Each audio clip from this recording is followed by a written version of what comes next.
Hello everyone. Just going to make sure our audio levels are good here. This is the first live stream in a pretty long time.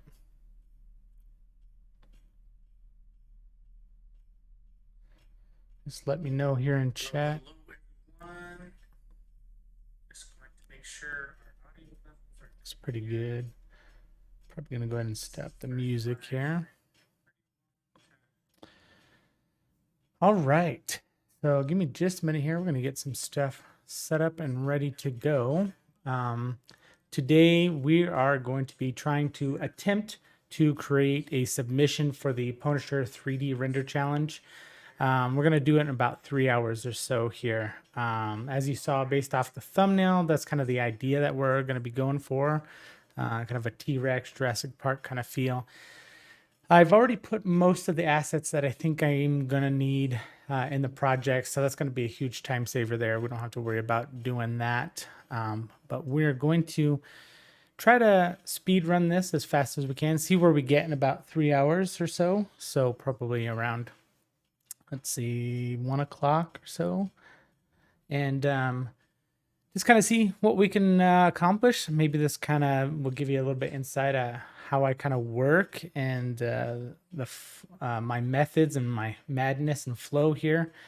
And I've already done my actual submission. It's nearly finished. I got a few things I got to finish up on. I want to tweak some of the animations and stuff. But this one's going to be kind of purely for fun. Get out there, try a little live stream and mess around. So let's see. You guys did see the AI art there. So I'm kind of thinking a T-Rex chasing a guy down, and the guy's got a flare in his hand, something like that. So the T-Rex will be our boss, obviously, and the guy running there. And if you haven't seen the template, this is I'm actually going to choose the close template. I think that one works pretty well. Medium and far are actually pretty far away. So we're going to go with this, and I think it's going to be much nicer. Let's see, Lookman. Oh, okay, it's Coltane. Awesome. Yeah, I haven't streamed in a very long time. Used to do a little bit of gaming stuff, but I want to get into Unreal. I've tried in the past, but sometimes it gets super boggy because Unreal is pretty heavy. Especially once you get further into the project. So we'll see how it goes. Let's see if we can keep up some of the performance here and keep things moving. Right now we're doing pretty good. All right, so let's get started. I've kind of picked the animations that I want, and I've already tossed those in and retargeted them because usually that can take a little bit of time. We do have our sequencer and our template set up here. So let's go ahead, let's start replacing some of the characters here. I think what I have is this guy here.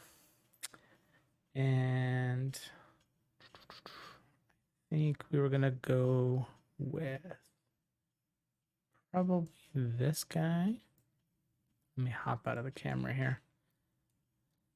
So let me know in the chat if you guys are doing the challenge. I know there's only a couple of you guys now, but as we get hopefully a few more people in here, I'm not looking to get millions at this point, but you know, let's see how this goes. So roughly around here, we're going to go ahead and drag this guy into our sequencer here. I usually don't work in such a small, tight area like this. I usually have the sequencer on the outside. So you have to bear in mind with me a little bit, just because I am not entirely used to doing this. So I think the general animation I have for this guy is he's going to be running with a flare in his hand. And I think I kind of want to have like a little tree that's fallen down, and he's going to jump the tree, give him a little more interaction than just running. So when I was doing my original project, it seemed about like frame 14 and frame 105. In between there is where the camera ramp happens, at least for me, and what I got a good feel of when we were doing it, my original submission. So we're going to go ahead and start that. I'll kind of show you basically how I was working this here. Let's hop in. So I have This is the jump animation here. So you can see he's going to be running. He's going to kind of jump a tree. And then he's going to keep running a little bit. And then I have a pretty cool one. I'm thinking if we can fit this in the right amount of time. I'm going to toss this one here at the end. It's going to look a little funny right now, but he's going to be running and it looks like he stops. I think we're going to try to see if we can toss like a cliff right here at the end or something like that. Would be pretty dope. So he's going to be coming up to the edge of the cliff and that's where it's going to end. Should be pretty cool. What we do need to do actually before we get too far, we're going to need to lift everything up. Because if we don't do that, the cliff is not going to work real well for us. I think that's good there. Yeah, still the same camera. Everything's good. We just kind of raised everything up by... Actually, did we? Maybe we did not. Let's take a look here. What's up, Wondrous? What's up, Juicy? Jose, however you say it. We need to, I kind of want to move everything up, but actually we might be okay. As long as we don't do this in path tracing, we'll probably be okay. In path tracing, a lot of times the, you lose, you get like this fake plane for some reason that goes through path tracing at the 0 point. So it's kind of an annoying little thing. I'm not sure what it's all about. Okay, so the ground is oddly strange. Okay, it's part of the blueprint. That's what it is. Okay, so we are moved up a little bit here so that we're not quite at the 0 position on the plane. This is going to help us a little bit later so we can add those cliffs. And so in general, what I was kind of doing, let's see, he kind of stops about there, is I was doing about half speed on when the camera kind of ramps down. I was doing about half speed on that. So I'll show you what I was doing in my original project here. So I'm going to go to about frame 14 here. We're going to trim this down. I'm going to hold Alt and drag it down. And what I'm going to do is drag off of this corner and drag this corner into it. We're going to hop into the properties and we're going to set that to 0.5. That's going to give us about half speed for when the camera ramps down. So you'll see right there, right when he's doing the jump, looks pretty cool. And then what we need to do is we're going to take this one here. We're going to set this to 0.5 also. This is the other jump animation. And so if we take this one and we drop it in here and we go to actually, we're going to go to match with the previous bone. We're going to choose the pelvis here. So now these are all like root motion. So he's going to stay in that motion. There's still like a little bit of a hiccup right there. But sometimes you can just kind of slide it over, blend them in. It's even worse actually. So we might leave it just right there. Doesn't look too bad actually. So, and then what we do is at frame 105, we are going to take this, we're going to drop it down again. Let's zoom out just a little bit here. So at frame 105, we're going to clip this one in. We're going to take this one to here. And since you bring that forward, now if we take this and we ramp it back up to 1, now it'll be pretty cool. So let's see. It's running, does a slow jump. And then when the camera ramps, okay, so he is kind of moving forward here. I want to say it was the yaw position. Yeah. We might have to play with that. Sometimes these root motion things are the biggest pain in the butt because you're trying to get them lined up and it can be super, super annoying. And there's a couple options here that you can change.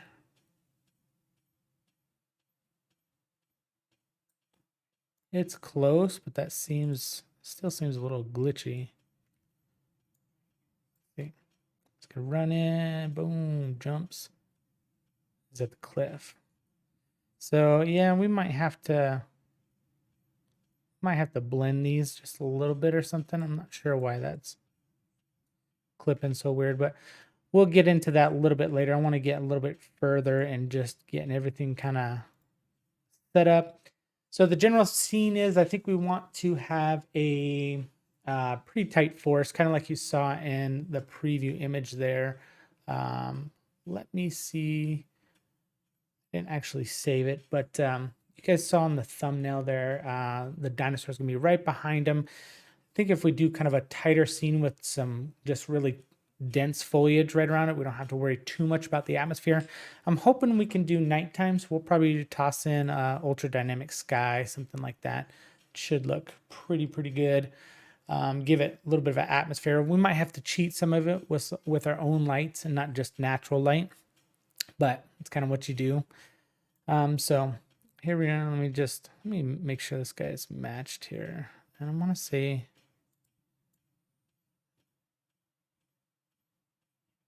yeah, that's doing it right there.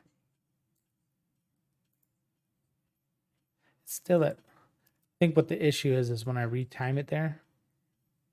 Oh no, that looks good. So jump, see now it's working for whatever reason. Boom. So that should be pretty cool. Make sure we save. Control Shift S is save all. So make sure you do that all the time.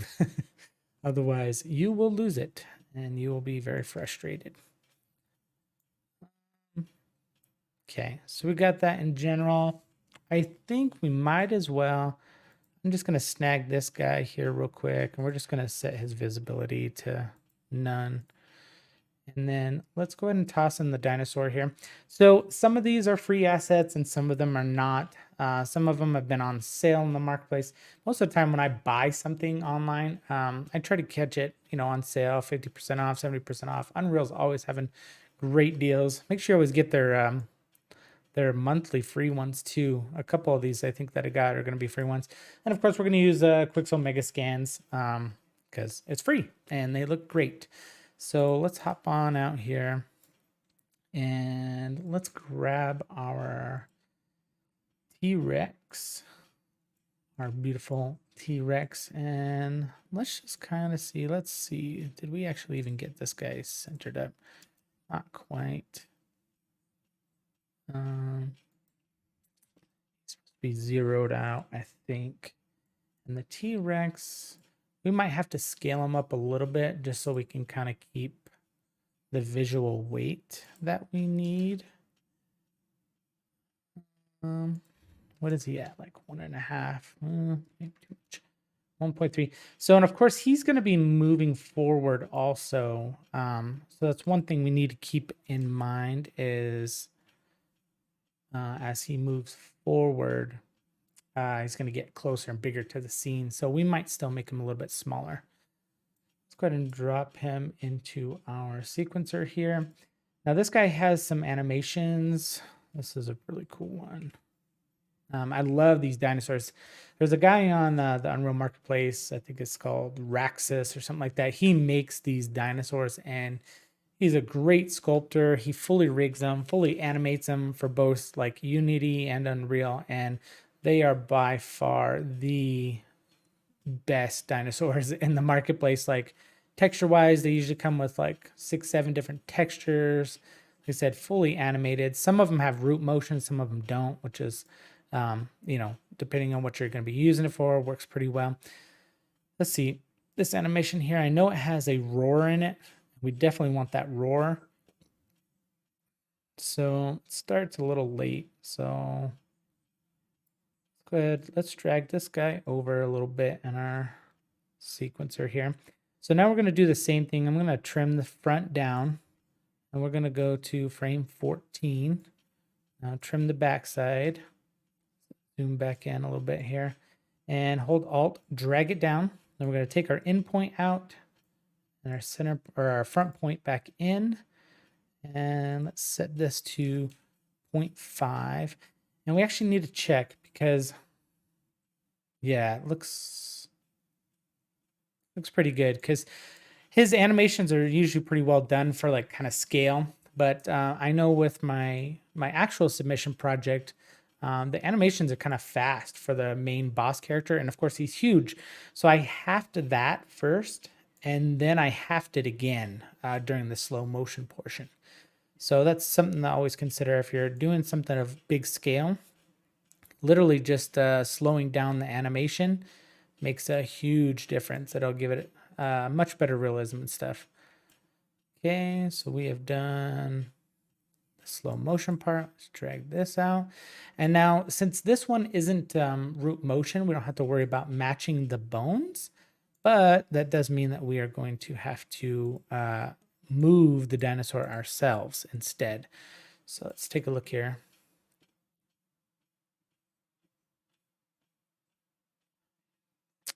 So I actually think I want that roar a little bit sooner because he jumps. I like to have that. It's not too bad. But I actually feel I want that a little bit sooner. So we're going to delete these real quick. Like I said, we're on a little bit of a time frame here, but nothing, you know, if we go over 3 hours, it's cool. I just wanted to title it something. We're going to try to speed run this as fast as we can. But I still want to make it look pretty decent here. So half this. So where's that out now? Yeah. That's better. He goes for the bite like just after he jumps over. Let's go to 105. Trim it. Duplicate it. And like I said, I am not used to having a little small sequencer like this. I'm used to having just a huge window. So just bear in mind with me as I struggle to scroll around in this thing a little bit. So let's see. Jumps, slow motion roar, and then boom, speed wrap. All right. So that looks pretty good already. Just nice little animation setup. Now what we're going to do is let's hop out of our camera and we need to position him because, like I said, it's not a root motion, so we need to actually have him moving. And like I said, this guy is going to be, we can scale him up as we move him a little bit. So I want to keep him kind of about this general distance. But let's see, let's go to the end here. And we're going to move him about here. And what we're going to do is add our transform. And we're just going to, actually, let me turn on keyframe. And one thing I always do, if you come here in your sequencer and check this box here, keep playhead inside the range when scrubbing. It's always nice because you can't scrub outside. You can always click outside, but you don't scrub outside that. And always, I like auto keyframe. Some people don't really like it. But I really like it. It makes a big difference. I hate making changes and then I don't save it. So I forget about it. You do have to create your first keyframe. So it's not just going to auto keyframe automatically until there's a one initial keyframe. Anyways, so location, we're just going to go ahead and keyframe the whole location here. Actually, I want to do it here at the end. And then what we're going to do is we're going to move back. We are going to change the blend mode of the animations here. But let's see. So that front leg is there. So we're just going to click back to the first speed ramp here. We're just going to kind of move it a little bit and see what we got. Let's set those, select them all and set them to linear. Definitely see if it's sliding too much, then you're not moving enough. So if it's backwards like that, so we need to move him back more.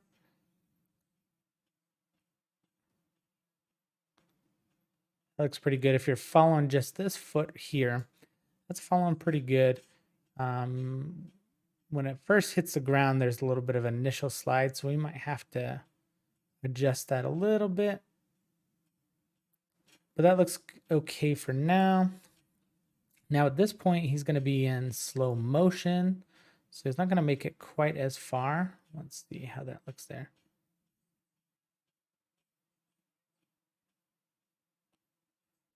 There's a little bit of sliding, so I think it's going to be this way.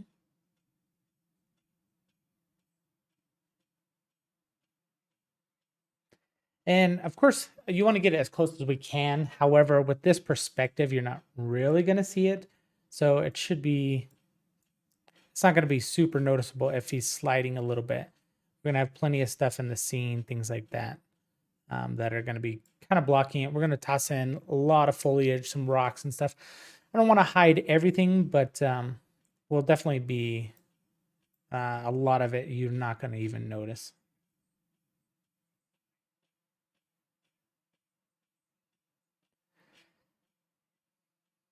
Let's just take a look from the camera here. That it's not amazing looking.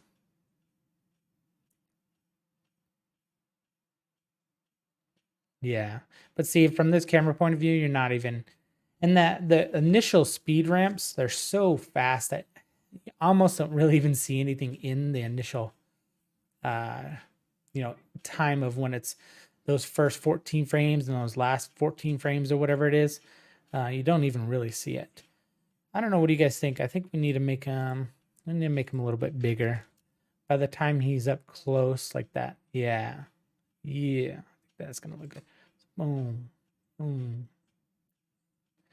I think by making him bigger though, we just screwed up our animations. Yeah. He's doing an electric moonwalk slide here, I think. So that one's not bad there, but we do need to take this one back probably here. That's decent. And then this one is going to be back here.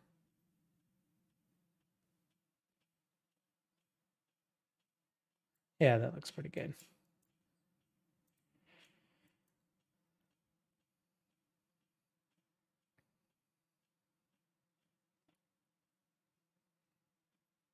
Yeah, it's pretty sweet. Let's get rid of this guy now that we kind of have the general area. And we can hide this beautiful little piece here. We're just going to delete it. I don't think we need it anymore.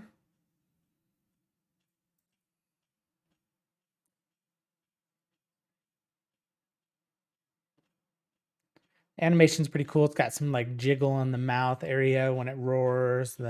It does blink and stuff like that, which is pretty cool. Nice, nice, nice. Okay, so right there, we already have pretty much our initial animation and what we're going to be doing here. We need to toss in a flare in his hand. We'll get a couple assets set up. I want him kind of jumping a tree there. I don't think the T-Rex actually makes it to the tree. Otherwise, it'd be kind of cool if we could explode it using geometry cache or something like that. What's going on, Virtual Steve? Thanks, man. We're getting there. We're going to try to move through this pretty quick, see how close we can get. We're going to be using some procedural tools and stuff. So that's going to help us generate some of the foliage and things like that pretty fast. We're about a half an hour in almost. So we do need to get moving here. Let's see, there's this jump. So what I'm going to do is I already have content browser, mega scans. I already have the one fallen tree that I know I want there.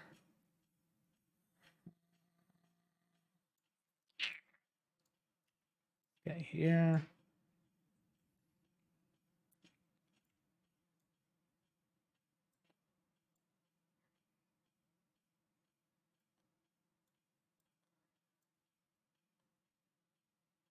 Boom. Yep. Nice little jump spot there. I think that's a practical height. Maybe we could go over a little bit more.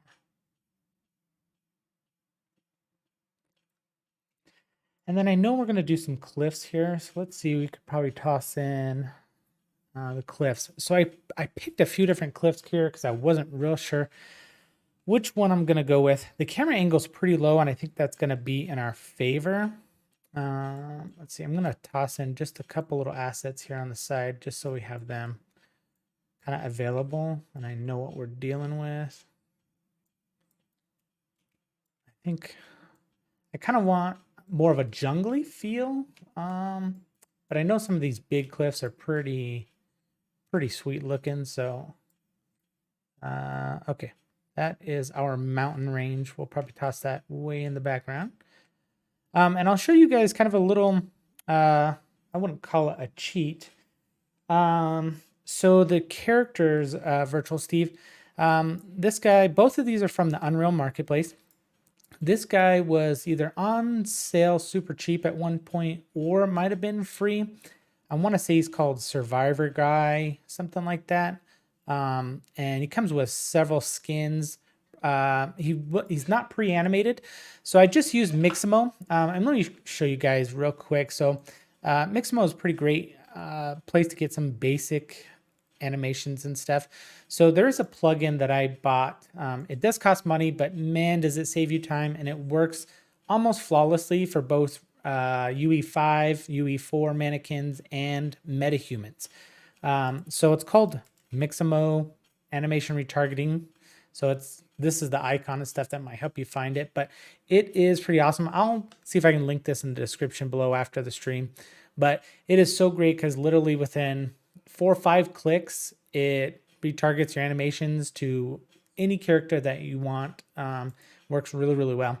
Now the dinosaur, he comes pre-animated, so he's got a bunch of animations with him, and they're really good. Like, they're very detailed. They look pretty good. Right now we've got poor lighting, so it doesn't look amazing, but they're pretty detailed. You can set up some subsurface on them and get them looking like really, really good. So let's see. I think I'm gonna go possibly with this rock cliff here. I think would be pretty sweet. So he's gonna stop, and I want him pretty close to the edge. Would be sweet. I'm actually gonna get rid of this floor here for now. I know it's gonna look super, super weird, but let's just toss in a real simple plane for now. Because what we're going to do is we're going to use that plane to kind of line up the rest of our stuff. Let's make it about 40. I think that's going to be good because we got to get other stuff on top of that plane. And we might have to do more than 40 because, yeah, T-Rex is back there. Let's just make it 60.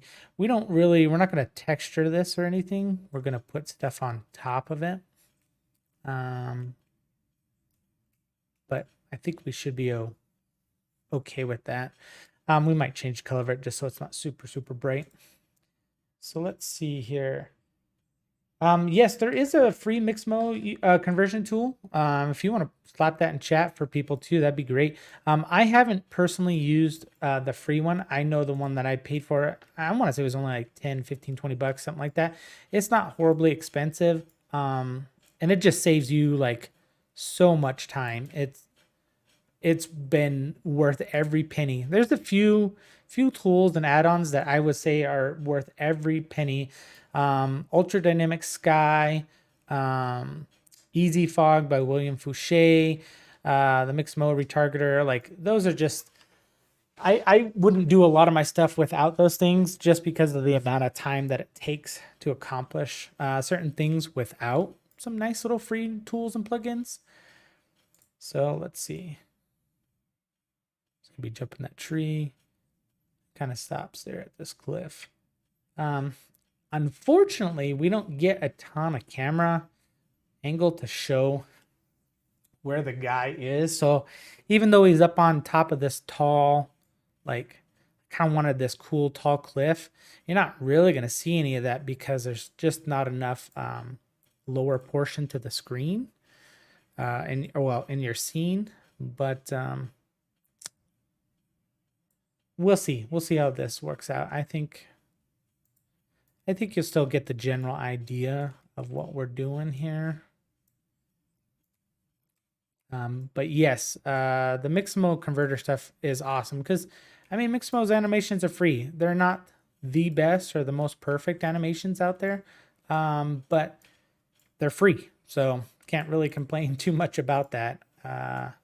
I enjoy most of theirs. And really, if you bring them in, you can tweak them a little bit. You don't have to use them just as is, you know, because that's one thing you definitely start to see is a lot of people use the same animations. So you'll notice in people's projects and renders like, oh, that's animation big jump, or that's animation run fast, or whatever the case is. So yes, AccuRig is pretty cool. They have a great free tool similar to Mixamo to rig your characters. They have a lot of animations. Most of them are not free. You usually have to pay for most of AccuRig stuff. So I think something like that. We might actually snag a couple more cliffs just because we don't want it to be super repetitive, but we do have to be careful with the angle of how much we're going to see or not see in this scene. Let's see. Okay, in the beginning. So we need to bring, and see, this cliff is pretty cool, but it's got this one little nub that kind of sticks up pretty high, and I think I guess maybe it gives us some parallax, but it might be a little annoying to have that there, kind of blocking some of our content. But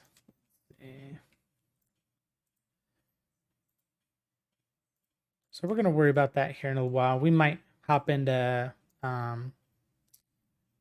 Quixel and see if we can grab a few more cliffs and stuff like that. See what we can get out of it. So I'm going to show you guys kind of a cool little method that I use for like ground coverage for building smaller scenes. This doesn't work real big for like giant landscapes and stuff because it's pretty high poly. But with Nanite, you can get away with some smaller scenes like this, and it looks really, really good. What I'm going to do is I'm going to slide this tree out of the way here, and I'm going to show you. So there's a couple meshes in the Megascans library that I really like. There's this one here and this one here. They're super detailed, nice little pebble, rocky. This one is okay also. You can kind of even blend the two together if you want. This one here, I'm going to go with that one just because it's a little more coverage. So what I do is I hop into the Foliage tool here, and I'm actually going to take that ground piece, we're going to toss it in the Foliage tool.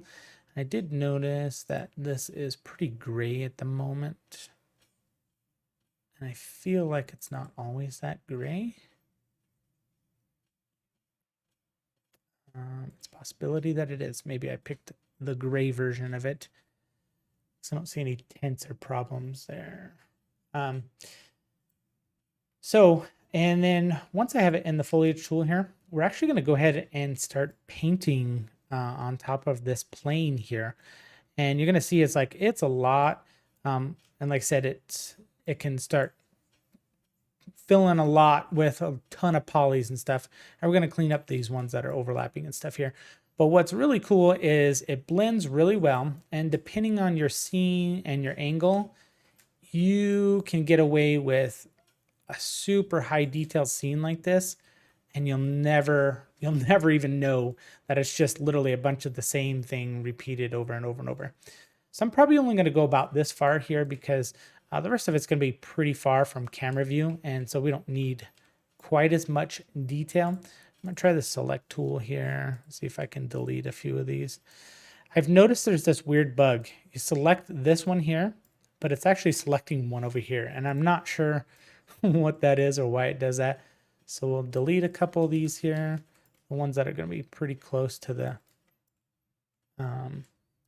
edge, because what we'll do is we'll hand place these ones around the edge just so we can get them just right. And what we'll do is we'll actually scale them up a little bit. So I like this ground because it's pretty cool. It's like rocky, kind of rough, and it's super detailed. You can kind of see from our camera angle here. You don't really see it, but it gives us some displacement, and you could get away. Normally I would go in and adjust this, give it some size differences too, set it from maybe like 0.5 to 1.5 in scale. but I like how that works pretty well. I use it on a ton of my scenes, especially anything that's gonna be pretty close to the ground, because you get like nice, good actual displacement for closer shots. So let's take this one here, and we're going to hand place a few of them here, just because of this edge. Like that.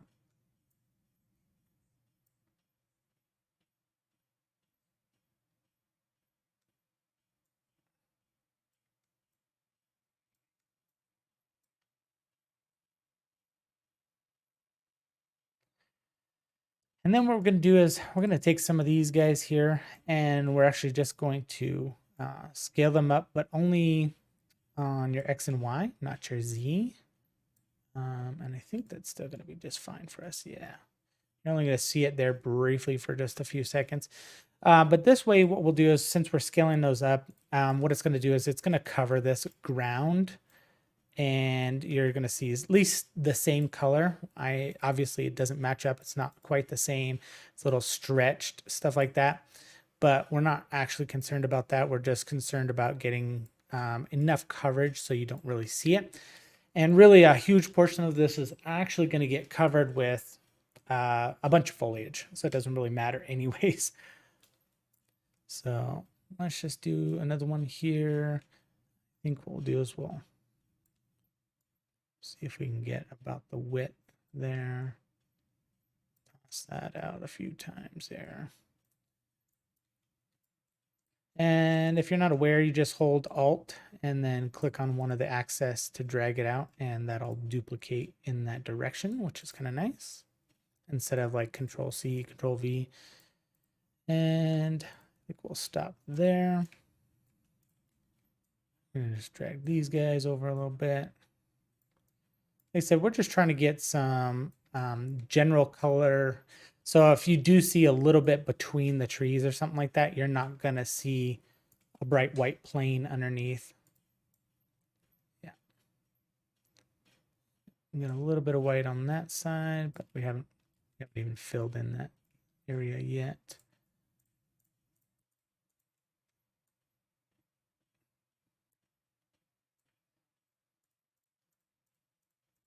I know this is a lot of polys and stuff and kind of silly to do it this way. But man, Unreal just runs so well most of the time that it really just doesn't matter. And with Nanite, you can get away with a lot. And we're still running at 120 FPS. Of course, we haven't got into the nitty gritty of stuff quite yet. But I think for the most part, we're going to stay moving pretty smooth here.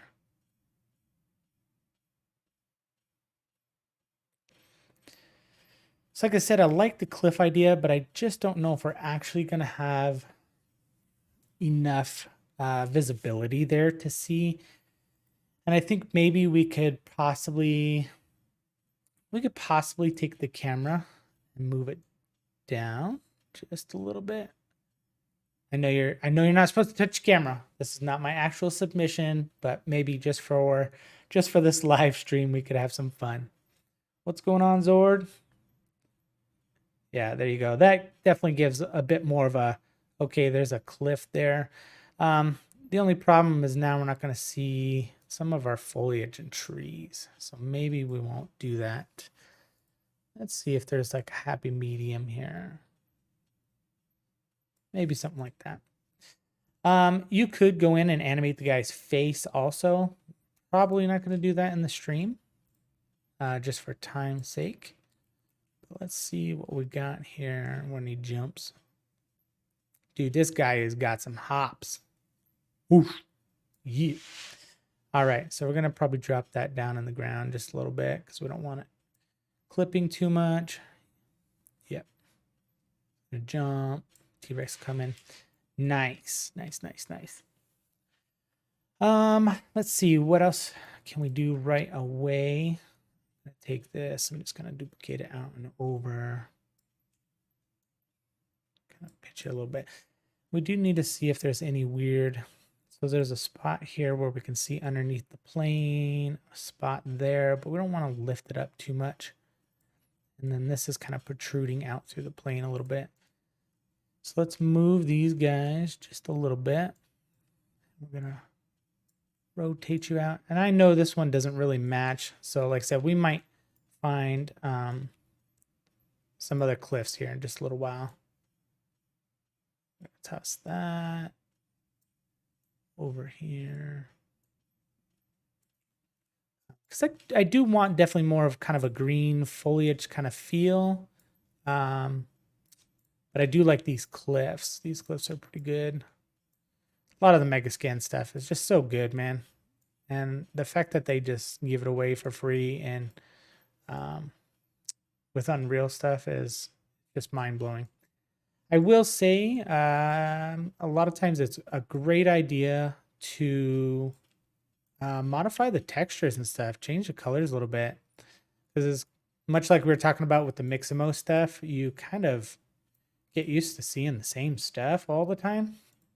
So if you could change stuff up so that it's not always, you know, you're not like, oh, that's rock number 60219 from the quarry pack, you know, stuff like that.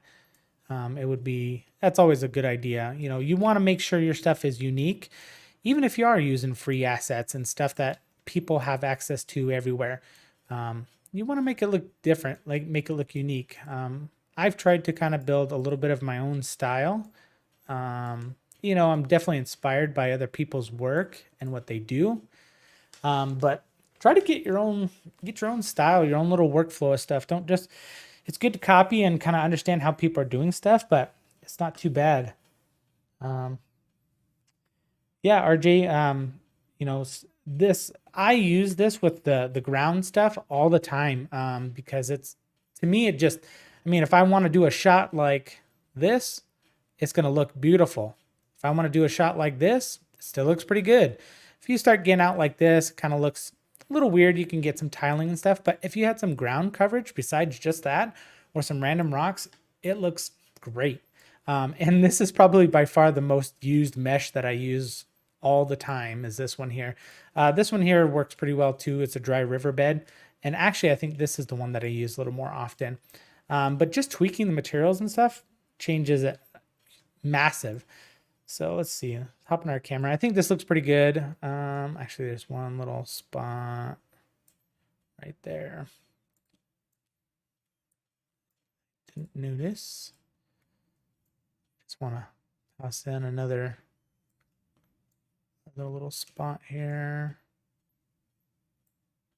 And it's just enough to kind of cover that so you don't see the plane. Nobody's really going to see that anyways. So looking pretty good. You see the tree. And I mean, really, if we keep the camera this low, we're not even going to see the ground at all, which seems like a bit of a waste, but we'll see. We might change the camera back up. But now he's running, jumps it. He's going to stop at the edge of the cliff. And it's too late, too sad for that guy.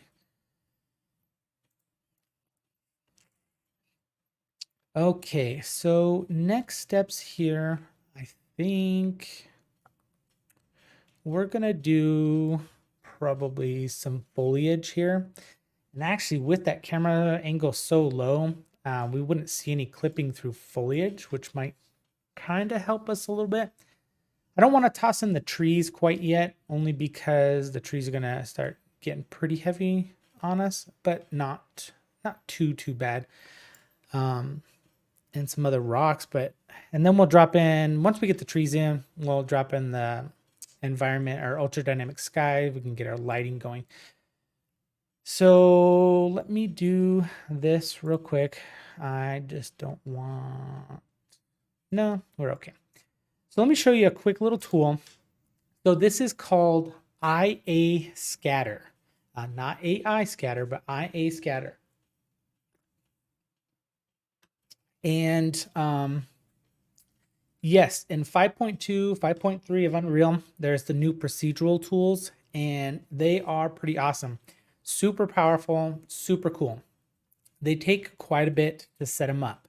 It's not just easy drag and drop assets. Yes, Tundra environment clip number 007, exactly. So it's great to also kit bash stuff together. Start blending the rocks. Because of nanite, you can blend them pretty well. Anyways, back to the scatter tool. So it's called IA Scatter, and it's really great because it's pretty drag and drop. You can get stuff, put it in your scene, super easy procedurally, and it has quite a few settings. There's one thing that I haven't discovered yet. It might have it, but I haven't found out how to do it. In the PCG stuff that you see from Epic, it's pretty cool because you can set up a forest and then you could all of a sudden do a spline with a river and it cuts out the forest automatically. This one does not do that.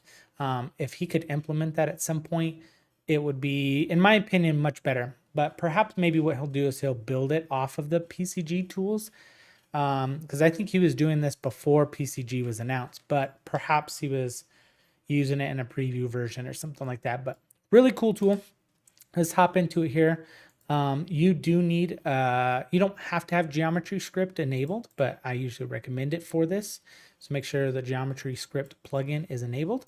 And you can see here as you first get it into your scene here, it's going to start scattering some little blocks and stuff.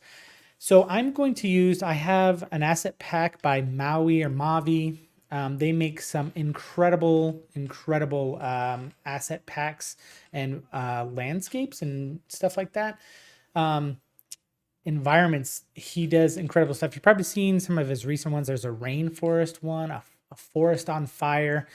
I don't think it's an individual. I think it's probably a small team maybe, but they do some of the best environments. They aren't cheap unless you can get them on sale, and even still, they're not super cheap. But there was one several months ago that was part of the free monthly, and if you could pick that up. So I'm going to be using one that is paid for my foliage. However, Megascans has got a ton of foliage, so you could be doing that if you wanted to instead. They're free trees. You have to get the trees through the Epic marketplace. So they're not in Quixel, the trees. I wish they were in Quixel. That'd be nice. But there's a little more to it than just a tree. There's lots of other little parts and pieces in the asset. So get the trees from the marketplace, and of course, all your smaller bushes and grass, get that from Bridge. So let's see. I want to create a pretty tight tunnel that they're kind of coming through. Super dense little forest area here. So I'm going to go ahead and set up my scaling first here. And let's see. So we want to go about, let's do about 1200 wide because we want it to be pretty dense so that we're not seeing super far through it. And how wide do we need to go? Probably about 2500, 3000. Yeah, we're going to do that there. So this is pretty cool. You set your dimensions here, and we're actually going to take the height down a little bit here because it doesn't need to be quite that tall. And what you do is you get it into position, and it automatically starts to generate on anything that's below it. There's plenty of settings. You can change it to only spawn on certain things or an object. You can ignore certain objects and stuff. We'll probably have to do that here in a little bit once we get a little bit closer to it. I'm actually going to make that 2500. And it is pretty cool. So let's see here. We're going to scroll down through this and get to a couple of settings here. So you can do all the scaling and rotation, everything of that sort. So right now it comes defaulted at this like 0 to 1 scaling, and then it also has like an individual scaling on each axis. So we're just going to even that all out. So they're all the same at the moment. We're going to change this. Don't worry. We don't want it to look crazy uniform, but we just want to start it out this way so we can get an idea. Because sometimes I think the Mavi pack, the trees are actually like super, super big. And then random rotation here, I want to set the maximum of that for the x-axis or z-axis to 360. That way it's going to rotate. You can even do snapping and stuff. It's really, really cool. You can use this to build out a city, build out a forest, all sorts of cool, fun stuff. It's really neat. So let's see. Now that we have that, let's scroll back to the top And let's go to our broadleaf forest here. We're going to go to meshes and trees. So let's start with the trees first. So this one's got beech and oak. What was this one here? It's fallen. It's a spruce tree. I don't think it's going to matter, but let's take a quick look. So this is the oak tree.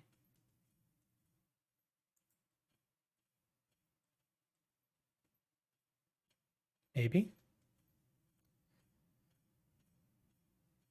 Loading. Loading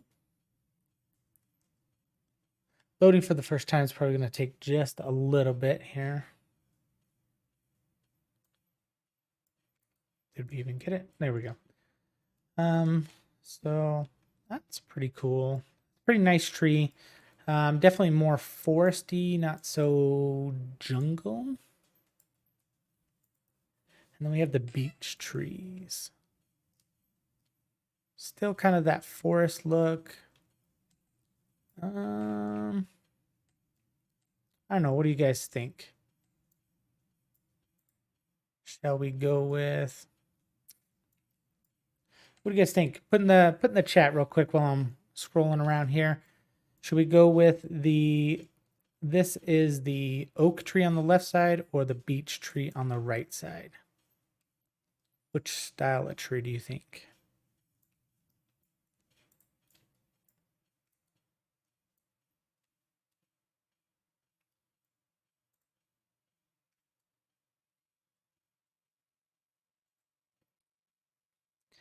While you guys are deciding here, I'm going to go scroll up a bit here. So in the actual scatter tool here, it'll show you what do you want to instance. You can either do static meshes or you can do blueprints. Blueprints pretty cool option. So if you have something that's kind of already pre-assembled, that works really, really well. So let's hop in. Let's see. I kind of like the beech. I think we're gonna do the beech. Yeah, the beech one was the bigger one. So I'm going to scale it down because I want the perspective that the T-Rex to be pretty big, and that's like a massive tree. So let's hop into our little scatter tool here, and I'm going to drag and drop that in there. And you can see it's already, we have it set up to do like 99 instances. And you can see it's pretty cool. You can set a bunch of parameters for how much space in between each one and stuff like that. But what we're going to do is, let me take this down to like 20. And then there's a couple options here I like to always turn on. There's one called Trace Complex. So with Trace Complex, it's going to make sure it tries to trace the ground, much more complex, not very vague. And then Ignore Self, because sometimes it'll stack on top of itself if it has the option or the ability to do that. So what's kind of cool is this bounding box here, you can actually move it down and make sure it only intersects like a small area. So it wouldn't ever try to spawn on anything above that bounding box. So that usually works pretty well too if you're getting stuff where it's stacking on top of each other.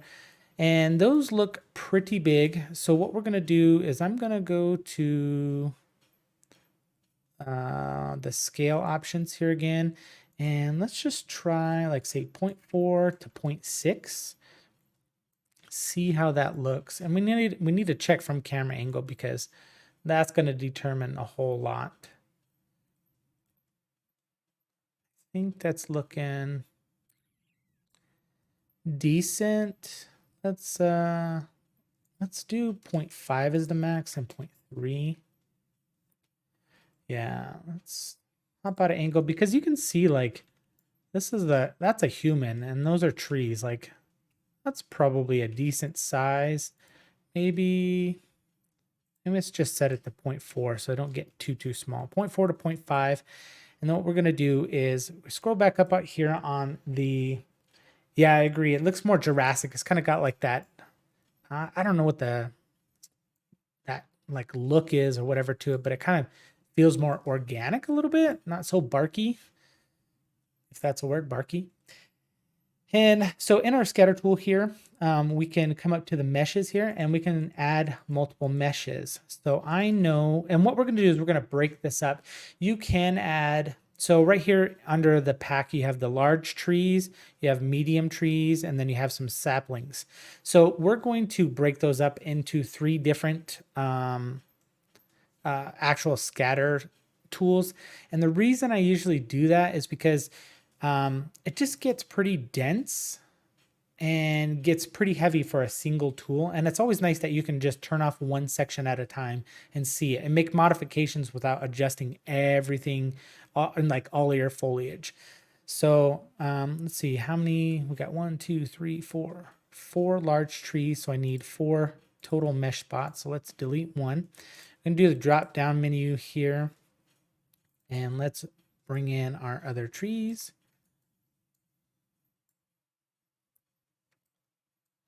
There's our 4th one there. So now we have 4 variations of trees, and we don't have enough anymore. So let's hop on in. I'm going to say 100. I want to see what it's look like because I want a pretty dense looking forest. So I think that's going to give us a really nice look. So yeah, at this moment, you don't even see the T-Rex, and it's kind of like a little bit of a reveal there. We might move it just a tad bit, but I think that's pretty cool. And T-Rex be coming through it like that. So we're definitely going to want to move it a little bit because I don't want them touching the trees because we're not going to add like interaction or collisions to that. So let's bring this over about there. Hop back out. Yeah, boom. Yeah, that looks pretty good. I think that's probably about the right density also. Okay, so you can see that's pretty easy. It does it procedurally. You can go in and modify like the spacing and stuff of it. So if you don't want things touching, you can do that.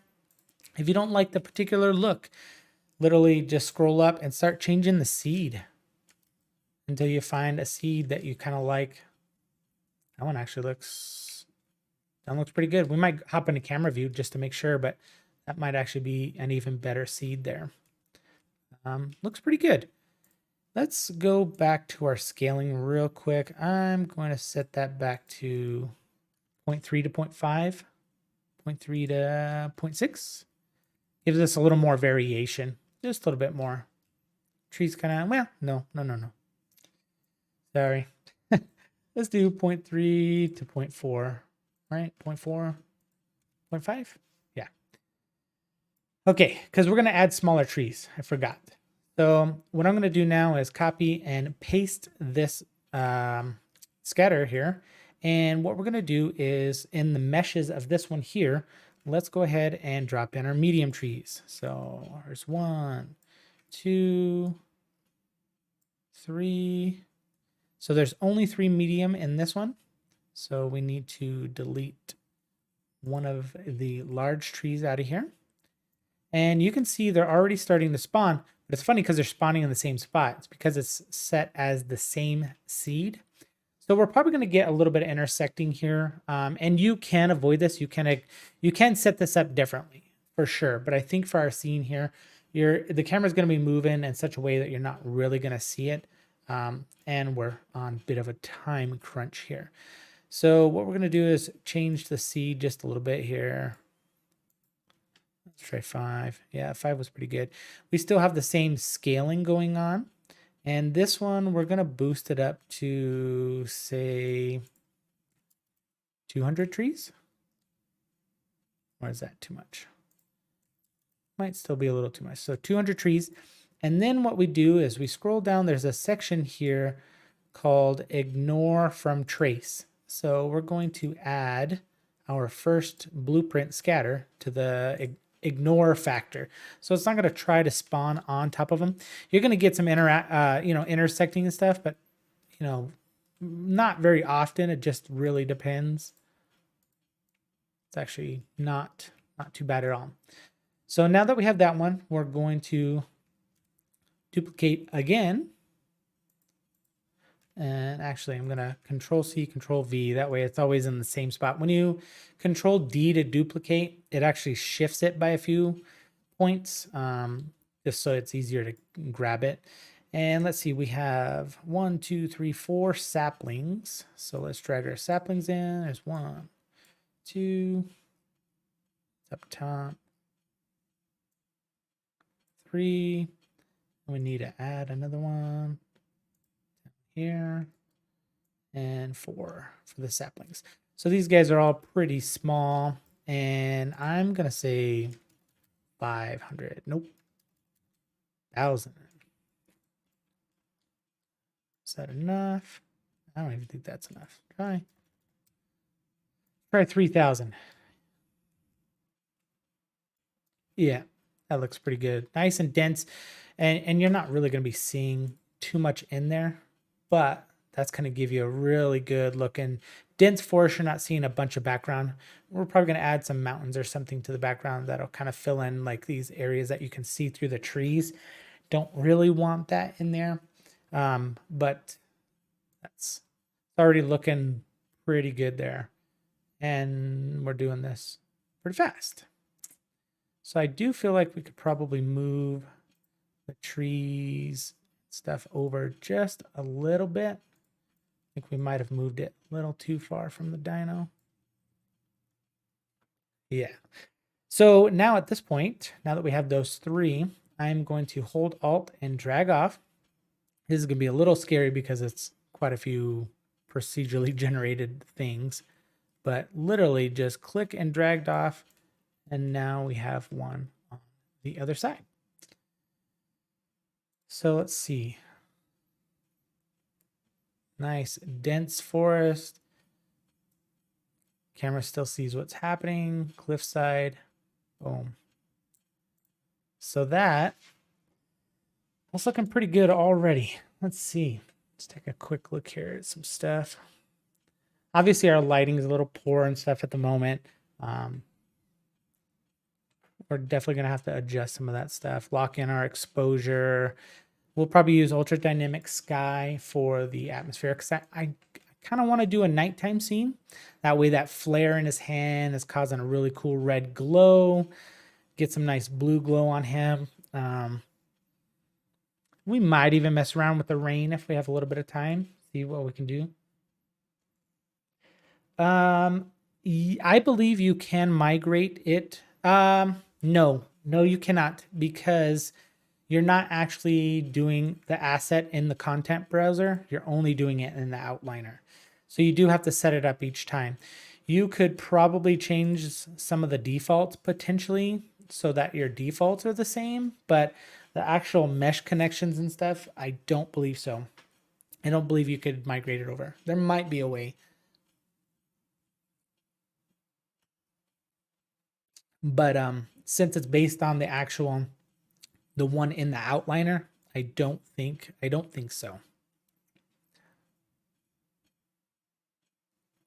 I think what we might end up doing is actually like tunneling these a little bit more to give us a perspective.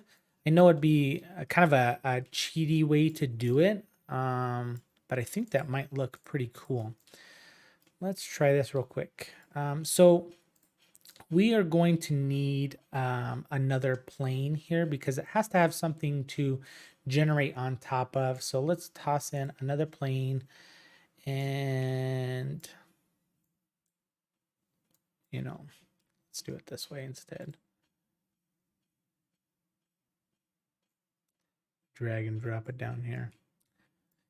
And let's just set this to 60 again, maybe 100. Let's do 100. We're at the same height as the original one. And we're just going to kind of toss it back here a little bit. I don't think we need to cover the ground with anything. And honestly, if you want to avoid, what we can do is just hop in to this material and just kind of drag and drop it on there for now. Because all that's going to do is just, instead of trying to give us like a random color or something like that, at least it has the same color. So any light bounces are still just going to have that gray. I know it looks absolutely ridiculous and retarded, but you're just worried about like the actual light bounces and stuff. And if you happen to see through all the trees for whatever reason, you're not going to see just a bunch of like white. You don't really want to see that white through there like that. So I think if we rotate this, we might be able to create kind of a, I don't know if a tunnel effect or just have it closed off. Yeah, see, that looks pretty cool because it kind of, it's not going just straight back, but it gives us a little bit of a turn off, as if they came around a corner or something like that. That looks pretty good. And we might even have to do one more just because you can see a little bit through there.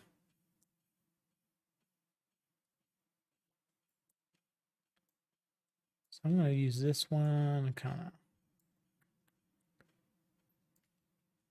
do something like that. Let's see how that looks.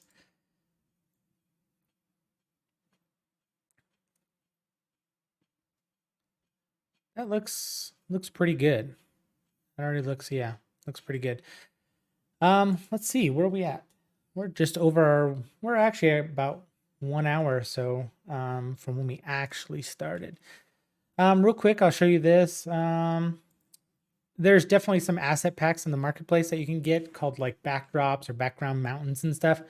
Megascans has already got some, so we're just going to use Megascans. And actually, I think these guys have one. Let me see.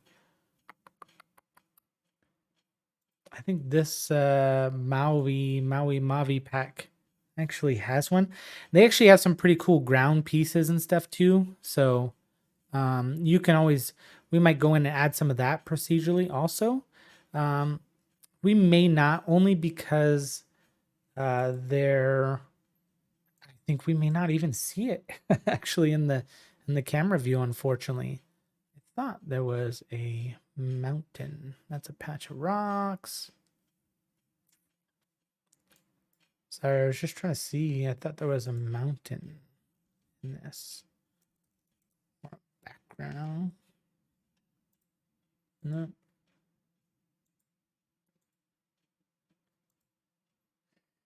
I guess not.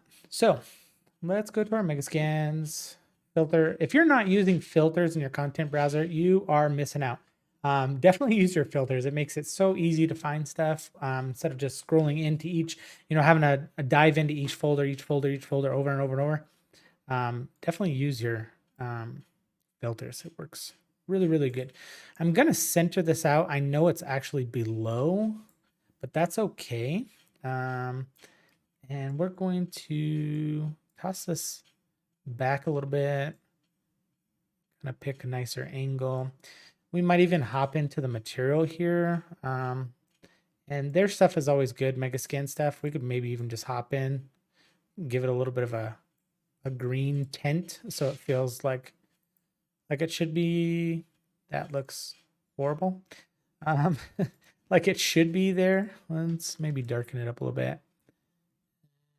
Saturation 1.5. That doesn't look too bad. 0.5.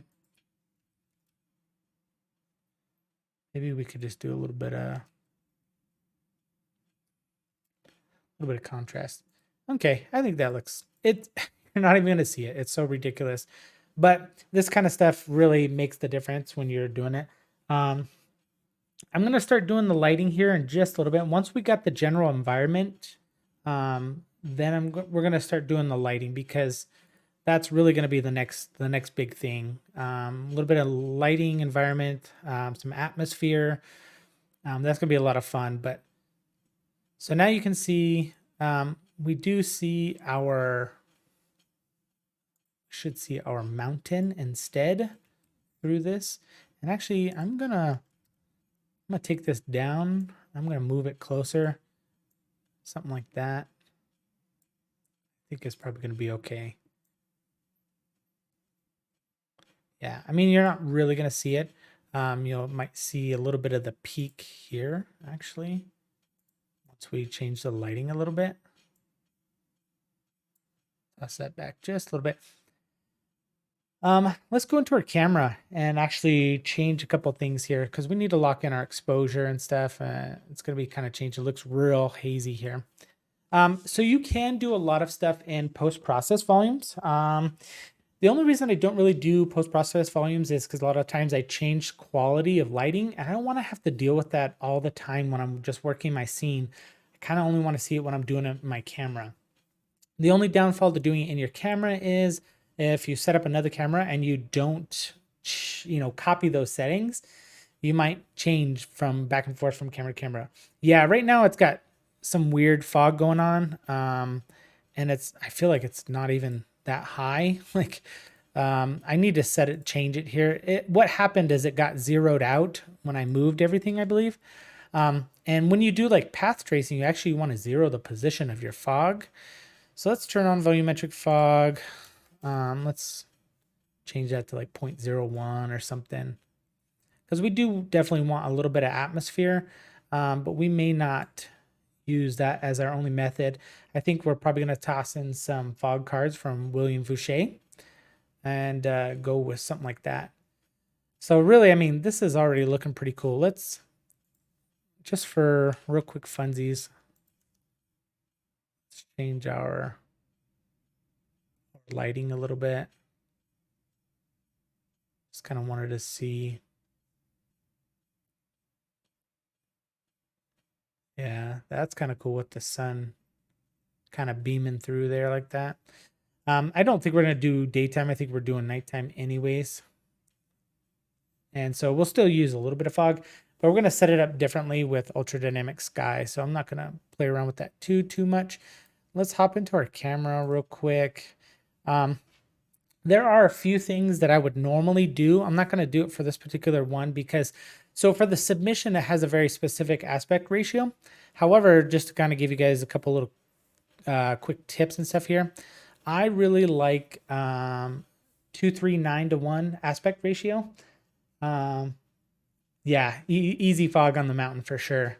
And I think we're going to toss some up close too, and maybe just above or right below the cliffs here, kind of give it some atmosphere. So anyways, I use 2:3:9 aspect ratio. I really like it. It's super wide, kind of cinematic. And I'll do that. And then in here, if you want to set up like a anamorphic lens under your lens settings, you'll do a squeeze factor of 2.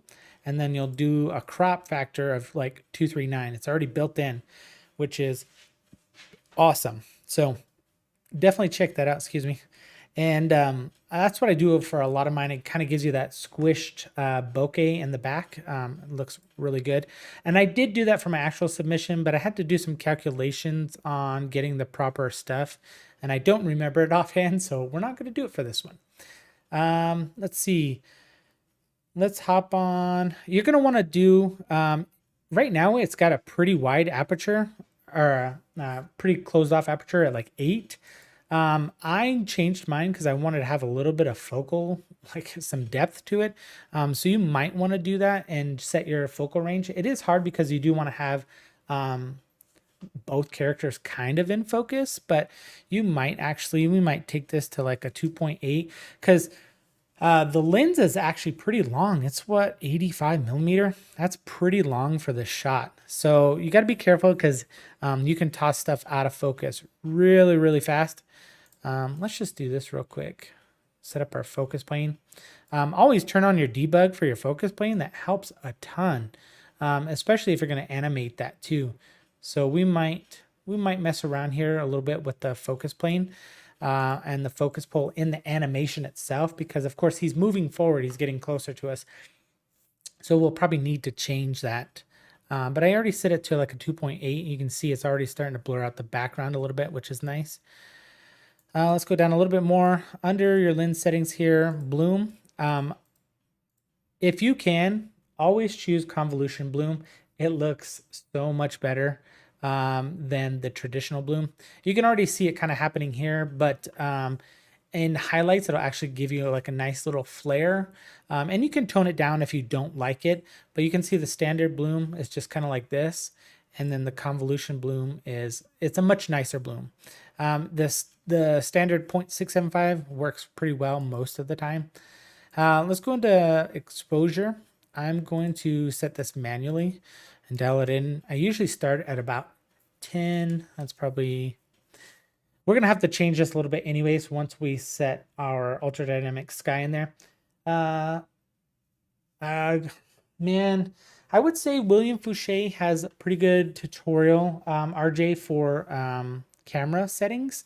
It really depends, because the problem with Unreal, and I love Unreal, but the problem with Unreal is you get two mixed worlds. You get the cinematic artwork world, and then you get the gaming world. And it's so split, and sometimes those two can merge together. But like, I'll find a tutorial about something and it's strictly game oriented, and one is more cinematic oriented.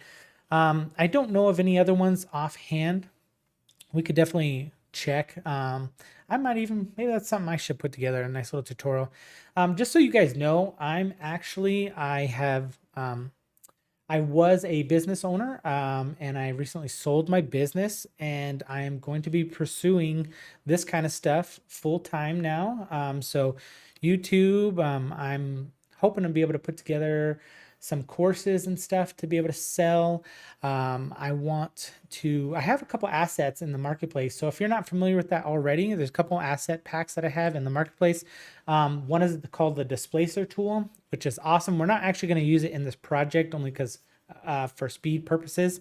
But the Displacer tool is awesome for dynamically, non-destructively generating displacement out of Megascan textures and other stuff.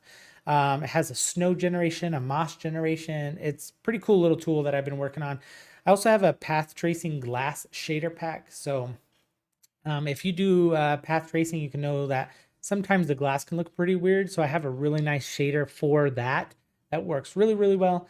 Those are both on the marketplace. I'll link those in the description after the stream.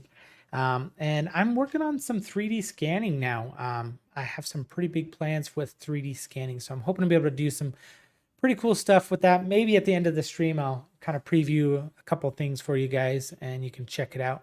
So let's get back to it here. This is, I set the exposure. So now we're not going to be changing exposure too much. And we're looking decent here. I'm honestly not a huge fan of Lumen. It can look okay from time to time. I just don't like how it works with like translucency and subsurface and stuff like that. But something like this, we could easily render out in path tracing. So we might even switch over occasionally just towards the end of the stream to see what it would look like in path tracing instead. So this looked pretty good. I'm not going to mess around with the lighting too much at the moment just because we're going to change it. It's going to be changed anyways. Let's see. Anything else on camera settings? So I set my exposure to manual at 11. Chromatic aberration. Be careful with this. I do like a 0.25 because I want a little something. If I'm doing a still image, I will do the chromatic aberration in Photoshop afterwards. If I'm doing a video, I might set it up in here. That way it's consistent across the whole thing. If you're ever curious, dirt mask is pretty cool. You can set up an actual dirt mask in there and it'll be kind of overlaid on top of your camera. And it's cool because it actually will pick up the lighting and stuff. So you can use it as like a dirty lens or a scratch lens or a wet lens, stuff like that. That's a pretty cool little feature there. I think everything else we pretty much leave normal. We'll probably jump into some of these settings here for quality and lumen and stuff like that eventually. But at the moment, I think we're good with that. What do you guys think? I think we could add a little bit of ground coverage here. It seems just a little too empty where they're actually running and stuff. I want that to be a little more dense, not just like these straight lines coming through there. So I think what we'll do is we'll probably toss in a couple more PCGs there with some other stuff and some rocks, and then we'll start working on the lighting. So let's do this. I am going to grab, this should be the smaller foliage. Yep.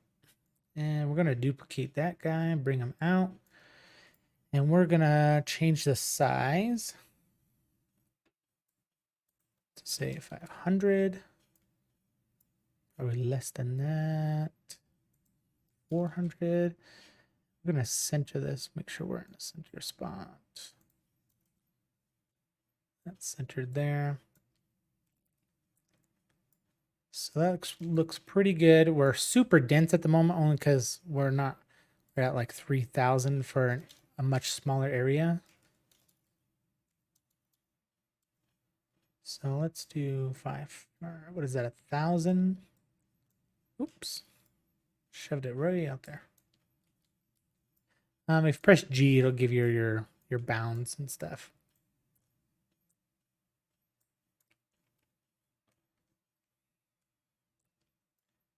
Yeah. Might even bring it right up to the cliff because we might get a little bit kind of spawning on the cliff or something like that. So this one is the pretty small one, but I think we're actually going to make that a little bit smaller here. Let's jump into our scaling just because I don't want it to be like too dominating for the area.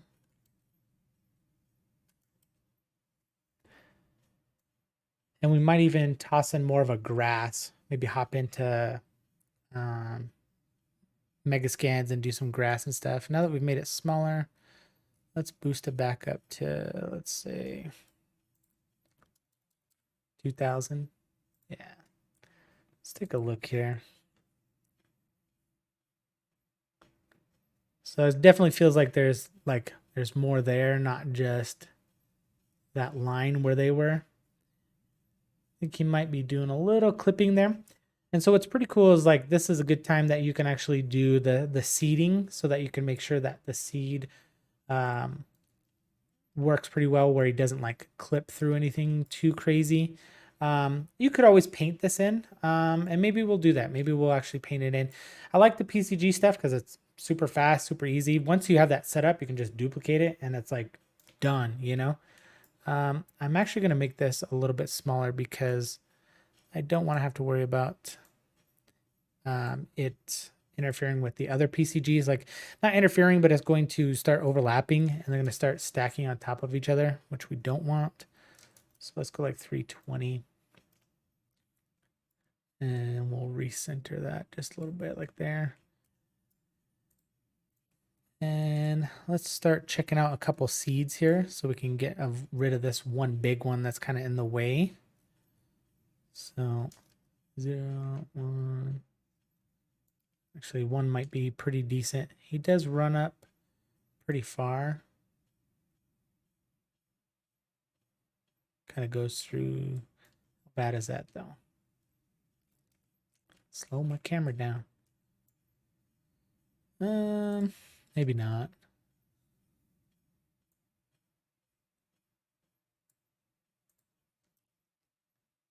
And that's one of the thing about PCG is it's not, you know, you don't have that full artistic control over it, which you can't. Like it works both ways. That looks pretty decent. Like he does go through that one bush just a little bit there. Let's try that one. 8, 9, 10, 11. Maybe what we'll do is we'll go back to 5. What was it? 4, 3, 2. Let's do 2. And then let's actually take our scaling down just a little bit more. So we'll go 0.1 to 0.2. That way it just doesn't, maybe 0.25, huh? Doesn't seem to interfere with the clipping there. And you could always go in and like I said, just paint this in and then you'd be fine. But for speed purposes, I think the PCG like this works pretty well. That looks pretty good. We do, since we just did this new PCG here, we're going to want to make sure it doesn't spawn on anything. So even though these are like skeletal meshes, it'll try to spawn on it the first time you like reload your map. So let's click on the PCG. I'll show you here. You scroll down and there is an area called ignore. Where are we at? Actors to ignore from the trace. So right now it's already ignoring one of the other ones, but it's not close enough to even do that. So you can use the picker and just select the tree and you can add multiples here. So we're going to select our character and then we're going to select our dinosaur, Cool. Now what it's going to do is it's going to ignore those things when it does the actual trace. So you don't have to worry about it trying to spawn on top of that tree and stuff like that. It could look pretty cool, but I think for this, we don't necessarily want it spawning on top of that.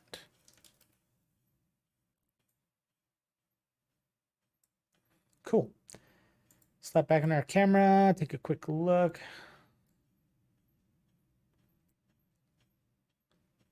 Looks pretty good. Looks pretty good. We're almost to the halfway point here. If you guys have any questions or any other things, just let me know. I don't mind talking about some other stuff too while we're doing this. Some of this might become a little mundane just because we're making fine adjustments and stuff like that. But this works pretty well here. I'm gonna scoot. What do we have here? What is this? Oh, that's our PCG, but we need to actually scoot it. Okay, I don't know why it was way out there. It's kind of a little funky. That looks pretty good. The tree. So in that Maui pack, the Mavi pack, they do have some stuff built in there, which is kind of cool too. So you could definitely use the PCG to start tossing in some rocks and stumps and other tree coverage. There's grass. We actually have a little bit of grass here. We might just go ahead and use that too. They have some pretty cool kind of cliff looking stuff. It's not real big, but you can use it for like smaller cliff areas. Let's take a look here. And their textures are kind of neat because they have like, there's several layers of stuff to them. So they're kind of a pretty dynamic texture that's there. So you can, it has like some blends of like water and puddles and like grass and foliage and stuff like that. I don't think I want to use that for anything here today, but you can see they have a lot of cool little different things. Even if you wanted to start tossing in some individual trees, this is a good point to where you could do those individual tree touches, stuff like that, without you know, just generating a PCG. You want to have a little more artistic direction when you're doing that.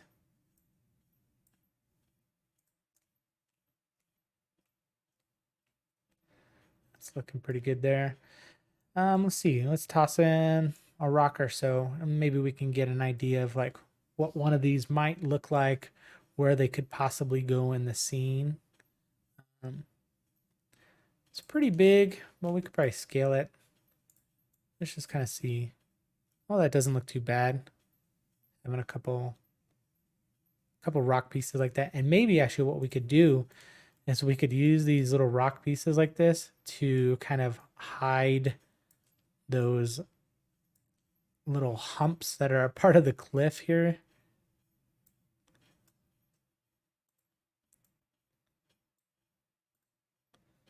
And I mean, it blends okay. It's kind of a whole different look, but let's do that. Let's just cover, we're going to cover a couple of those just so we don't see too many of those.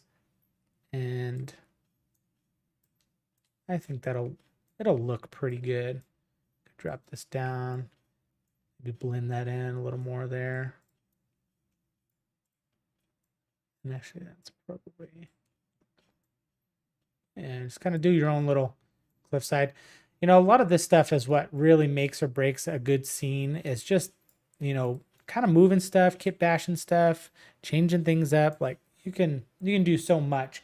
Don't just take a Megascan asset and just drag and drop it in and be like, okay, you know, I'm done. This looks good. Like go through, you know, change it up, change textures, change stuff like that. It's really, really important to do that kind of stuff. You want your stuff and your artwork to stand out. So what I want to do is I want to make sure that these PCGs here don't try to spawn on these rocks. So I'm going to select, I think it was 4, 5, and 6. And it's cool because you can have them all selected there. And you can come through and you can add, maybe we can't because it's all right. Come to our ignore section here. Toss in that. Click on those 2 rocks so they don't try to spawn on there. So that was 4. Oh, 5 already had one in there. Click on those guys, and 6. Cool. So now they shouldn't try to spawn on there at any point. Let's hop back in our camera real quick. Nice. So there's just some good rock coverage. We're not seeing those same little boulders and stuff.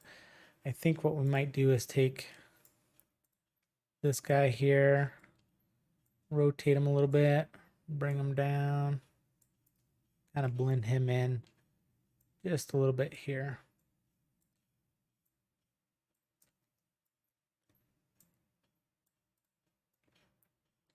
Yeah, that'll look good. Let's see, anything else exciting here? They said they have ground coverage. They have smaller rocks. They have like branches and leaves and stuff. But I really think for our particular scene, you're just not going to see it from the camera angle. And I think that's okay that we don't get too crazy detailed down there. We don't want to slow things down. To keep it pretty consistent. All right. I think we're pretty good on most of that. You know, why don't we go ahead and get rid of our lighting and drop in ultra dynamic sky. So we're going to grab all of our base lighting. I'm just going to delete it because we know that we are not going to need it. Scroll down to ultra dynamic sky. If you do not have ultra dynamic sky, it is worth every penny.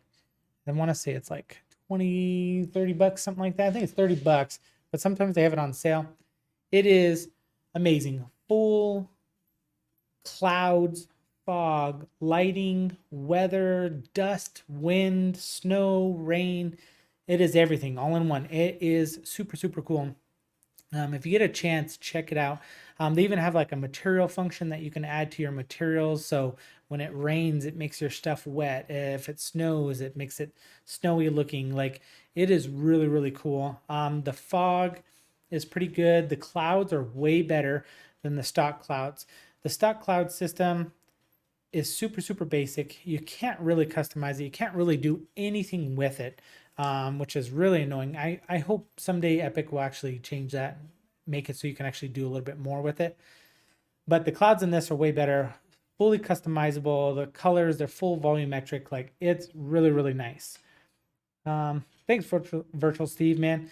Appreciate it. It's coming along pretty well. That's what I'm trying to show you is like, you can create something pretty quick, pretty fast, just using, you know, of course it's assets. And if you know how to model and do your stuff yourself, dude, more power to you. Now you got custom assets plus the speed of Unreal, you know.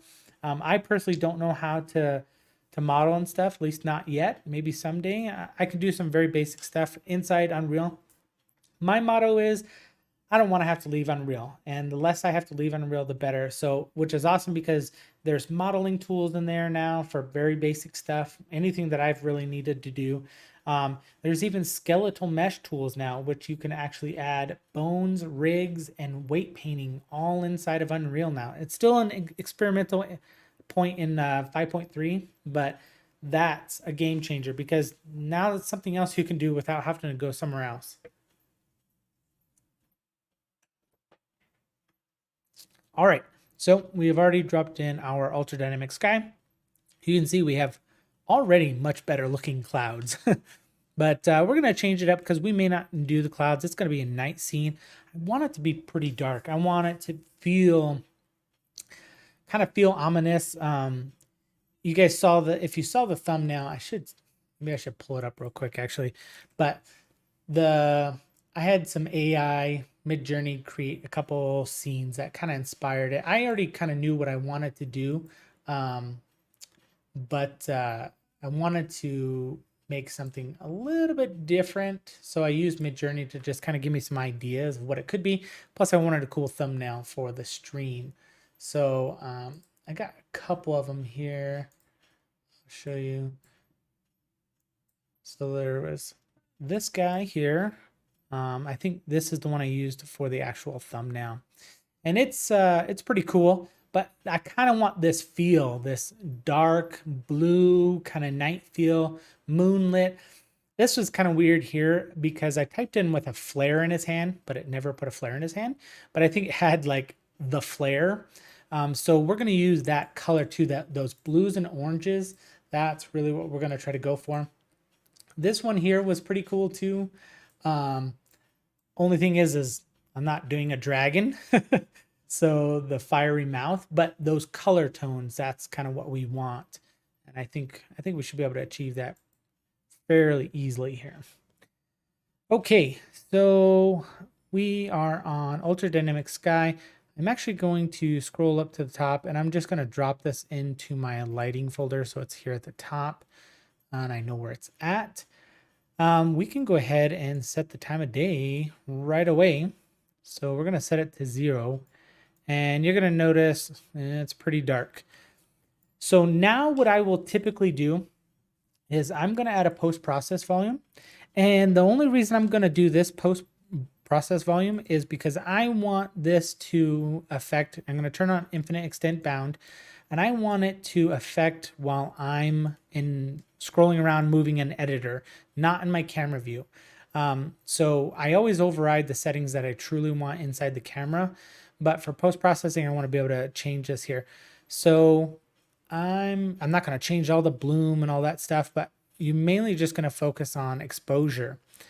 But what I'm going to do is I'm actually going to boost it up pretty high, only because I know we're going to be dealing with a stinking like dark scene here. So we need to make sure that we're able to like see in our scene while we're working. It will try to do auto exposure, but it's not the greatest. And why are we not actually, do we already have a post-process volume? No. Post-process volume. Set the bounds to infinite. And then exposure.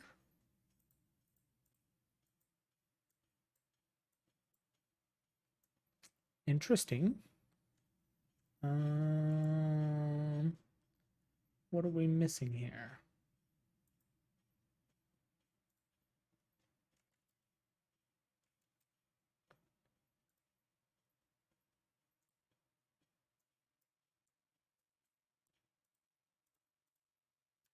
Okay, well, I'm not too sure what's going on there because we should be able to set the post-process volume. Yeah, overlap megascans. No need for modeling, just megascans. I'm not sure why that post-process volume is not working for us. That seems super weird. And because we need a little bit of light. I think, let's see, our moon's up there. But we need some better light in here. What's going on?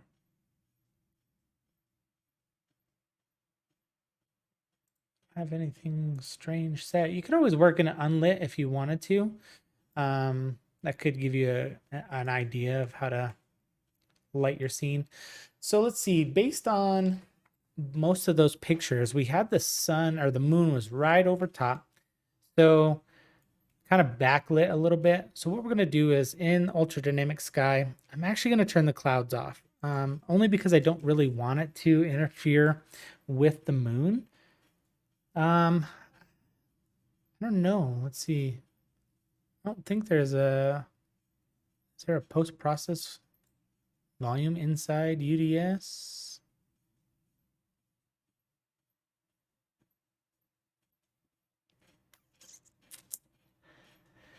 Let's see. Let's hop into our camera, see what our camera looks like. Okay, so it's super dark right now. So in our camera, we can, let's take our exposure up just a little bit because I think we're going to need to adjust that anyways. So I'm going to do 12 and we need to go to UDS and I think we're going to start changing this here. So can change the intensity and stuff. And really what I think we're going to do is we're probably not going to use this as our primary lighting. We are going to light our T-Rex using some light channels and our guy, because we don't want to just rely on just natural light like this. Sometimes you do, like there's certain scenes that natural light is just going to be the best way and it's going to look really, really good. But sometimes like a nighttime scene is really rough. If you've ever worked in doing any type of nighttime scene, it can be really hard to light it and get it to light right, because what we're used to seeing is movies, and movies are not lit correctly. You know, it's big studio lights, it's fake moons, stuff like that. Even the blue cast isn't really necessarily accurate to real life. It's just kind of what they use to show us. So in here in UDS, let's scroll down to the moon, and we are going to position the moon how we want it instead. So it's kind of up and to the left. We are going to bring it down and around. Maybe up a little bit.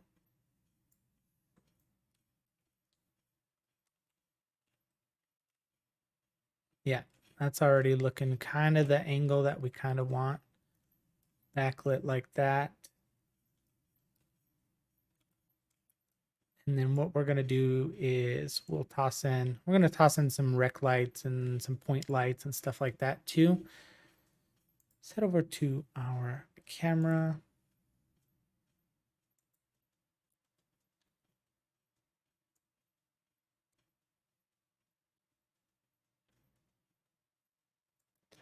And under the moon settings, we can start setting some of the intensity and stuff.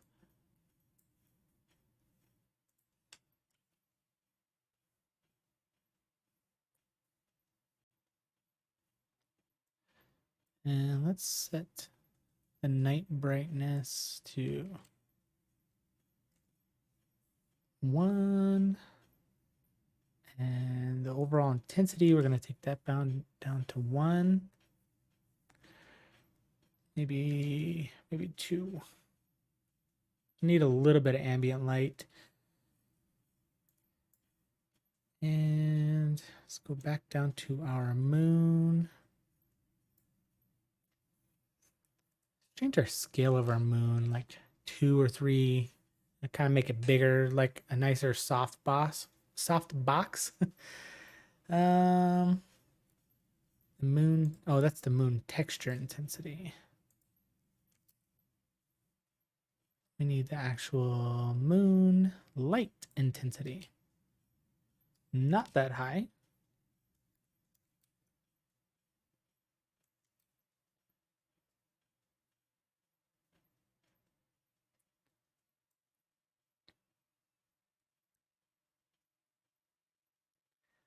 I wonder if it might be kind of cool if we took the trees down just a little bit so that we could see the moon maybe in the background. Might be kind of a cool look.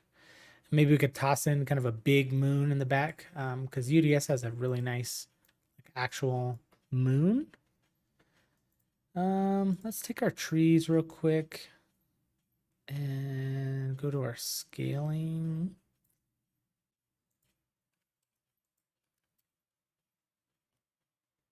That.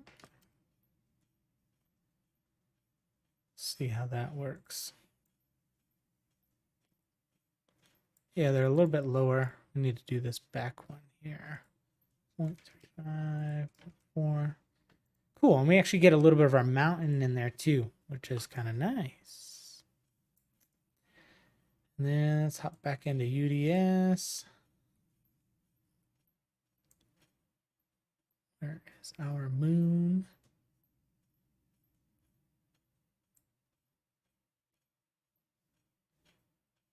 And we need to bring it down.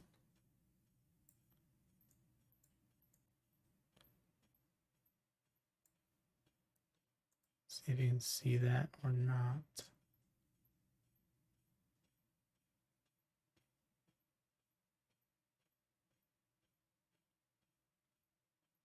Yeah, you actually see it there a little bit.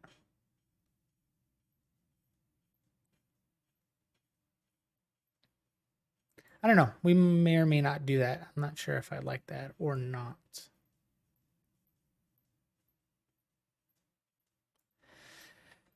But what is cool is you can come in and change the intensity of the texture.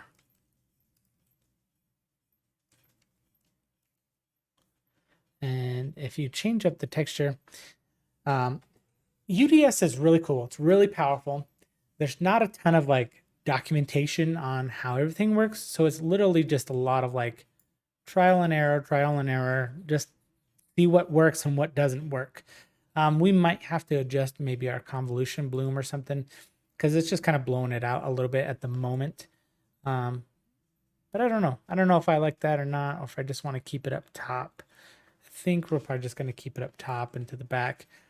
We could take a look and see if we wanted to see the moon. Would be kind of neat, but I'm not sure I want to do that. So let's just toss it back up this way. Something like that.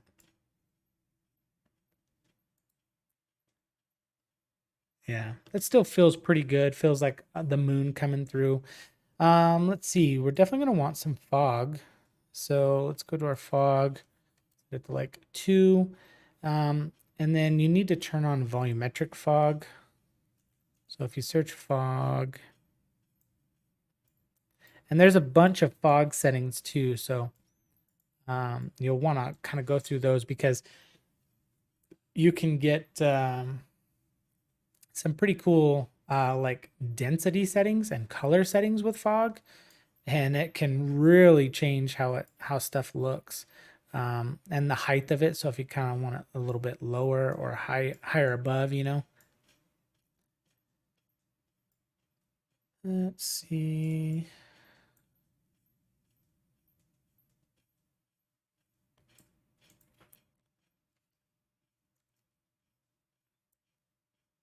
Yeah, we'll mess around with fog something about there for now. So the one thing I need to figure out is, like the moon, I feel like the sky itself is just too dark or too bright. So it doesn't feel nighttimey enough. And I wonder if it's atmosphere. Scroll through here a little bit. I don't know if any of you guys have used this at all. Let me know. Might be able to do that actually instead. It's a little bit of color adjustment there. What does this do? Twilight color absorption. No.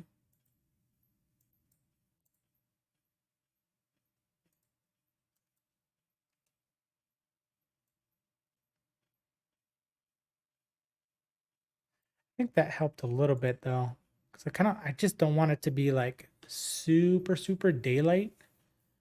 Maybe we need to take our moon down a little bit too or something. But it almost feels like daylight's just not dark enough in the sky. And we can boost our stars up. I know we can take the star brightness up. There's so much like, man, there's so much cool stuff in here. Like that's pretty cool. Changing the stars, star color. You can have them twilight and blink and stuff like that. It's really neat. Go back to our moon. And then moonlight intensity, maybe. Just take it back down to 1. And then, like I said, we're gonna do some fake lights here because it's gonna change a lot. Weird.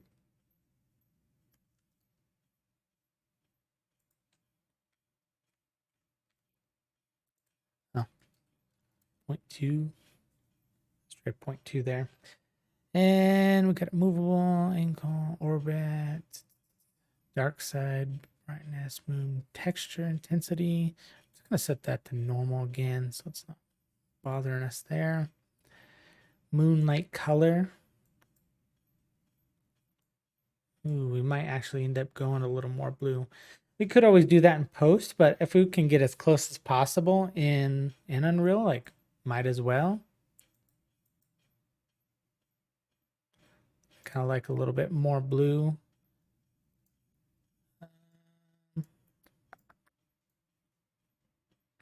see, moon glow intensity. I don't think that's going to change anything unless you're looking at it. Ooh, moonlight channels. That's kind of cool too. So you can definitely do that. So you could potentially like not have it affect certain things through the channel. We might do that. That's definitely what we're going to be doing when we get to actually setting up some more lights. So let's set that moonlight down and then just use the fog intensity. That might help us.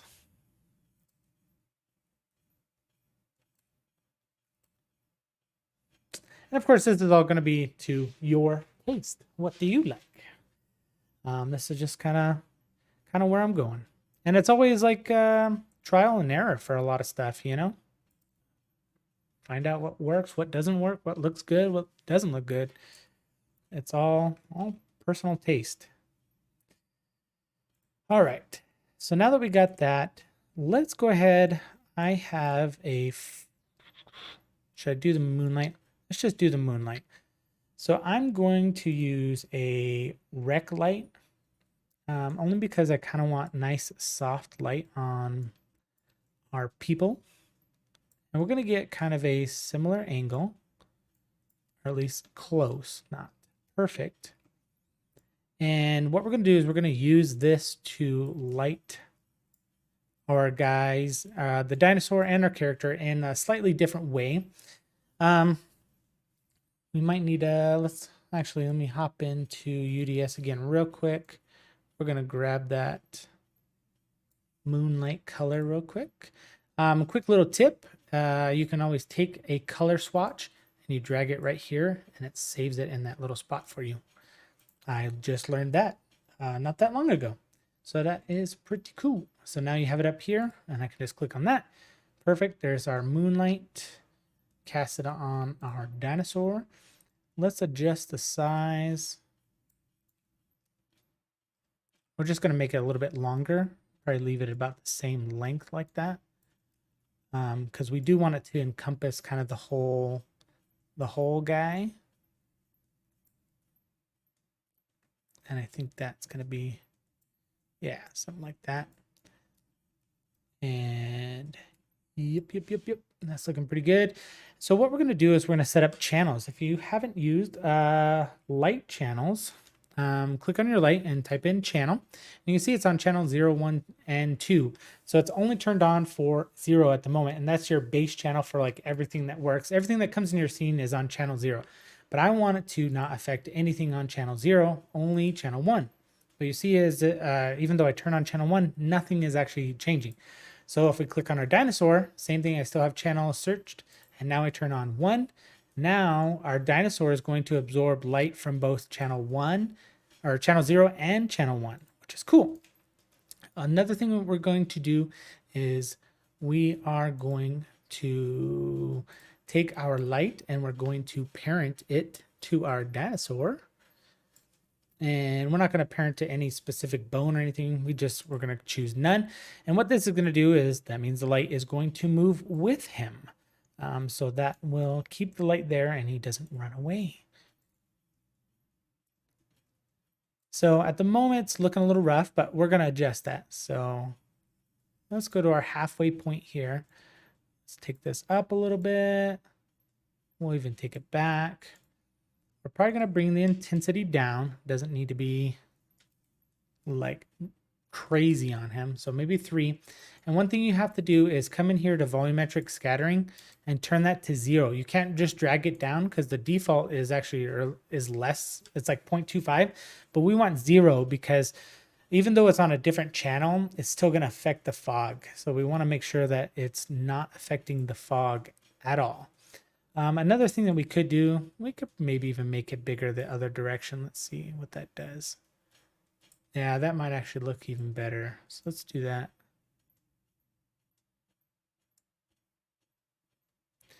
So now we have our dinosaur is a little more lit up as he's going through the trees. So by doing this, we're going to lose a couple things. You're going to lose a little bit of the shadows casted from the trees, which could be kind of cool. But I don't think it's going to be bad. I don't think it's going to be bad. Because if you push this out through the trees, set my attenuation a little bit higher so it covers a little bit more. Turn up the brightness. You know, actually we could still do something like that. See how that's actually, since I pushed it back far enough through the trees, it's actually causing a little bit of shadow. What's up, Scouty? Or Scooty? Scouty? I think it's Scouty, right? How's it going, man? So I think that's what we're gonna do is we're gonna pop out through here, maybe move our light just a little bit so that we can actually get a little more of those shadows coming through. I think that will actually be really, really cool. Let's bring that up. Bring our height up a little bit. Maybe down. Let's take a look from our camera view here. Yeah, so see, you can see there's a little bit of shadows going on them. That's great. That looks really good. Cool. So even though the light does not actually affect or cast light on anything that doesn't have that channel, it still will bounce and hit and be blocked by other things that don't have that channel. So this is a pretty good example of that. So the trees are still going to be blocking them, or blocking that light on our dinosaur. Super cool. So now what we're going to do is let's go ahead and duplicate that light. And we're going to make it smaller, most likely. But let's go slap it on our guy. So let's drag and drop this to our guy. Same thing. We're just going to put it on none. And actually, we might have to... Actually, we're going to have to put it, I think, on his root. Because he actually moves based off of root motion, not just like the dinosaur where we moved it ourselves manually. So let's see if we can get this here. That one tree is pretty darn big right there.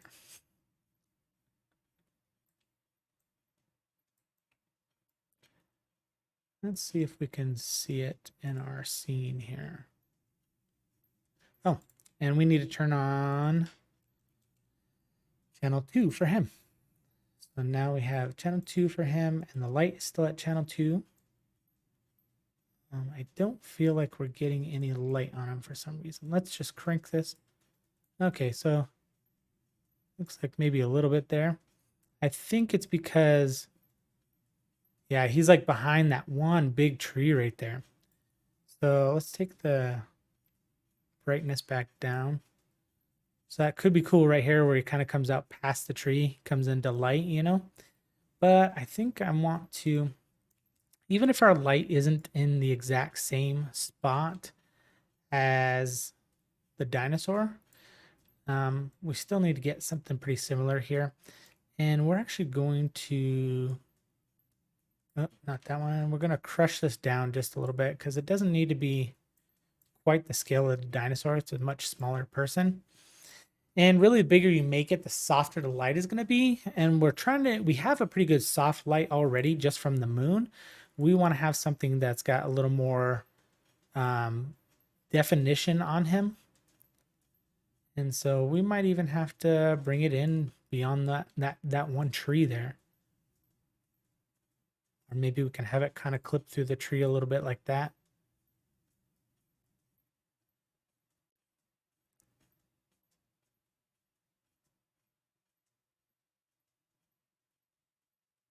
Yeah.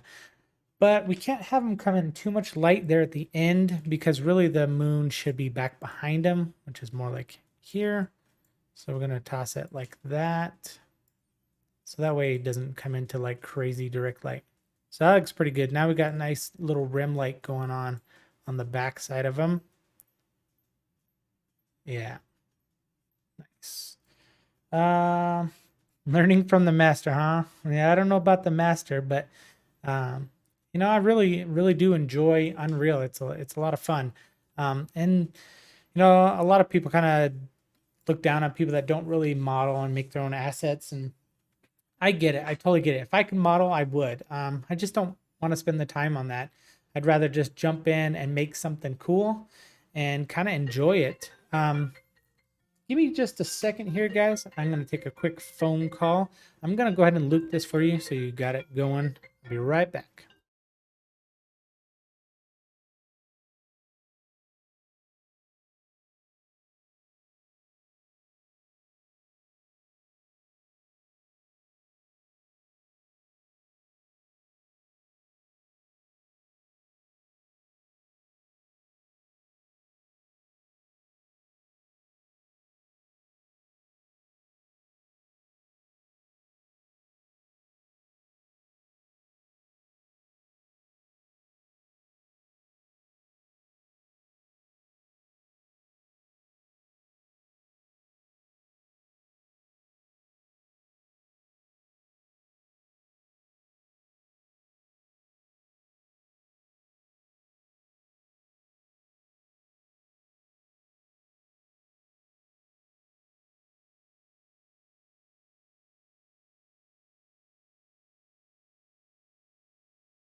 Sorry about that, guys.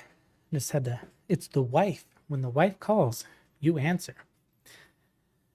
So far, this is already looking pretty good. We got some pretty good lighting going on the characters. Now we just need to get that flare in here and see what we can do with that for lighting. So make sure we save. I did import a flare already. I just got it off of Sketchfab. Super basic. But we're gonna add, I got a couple Niagara things we might add to it for some actual like fire and stuff like that too. So let's hop on or grab that flare. And there is our flare there. Might be an incredibly, it's not too bad. Slow down, camera. So let's see, this is actually two pieces. I think this is just like a cap. Not real sure. Never really used a flare before. So let's go ahead. We're going to take this and we are going to drag and drop that onto our character. Actually, if you ever have issues trying to parent something in the outliner, you got to set it to movable. So set that to movable. We're going to put it on our character and we are going to put this in his left hand. So search hand. This one's always got a few different ones like the IK rig hand and stuff like that. I'm just going to choose the basic one for now. And then what we're going to do is zero out the position. So it should get us pretty close to where we need to be. And zero rotation.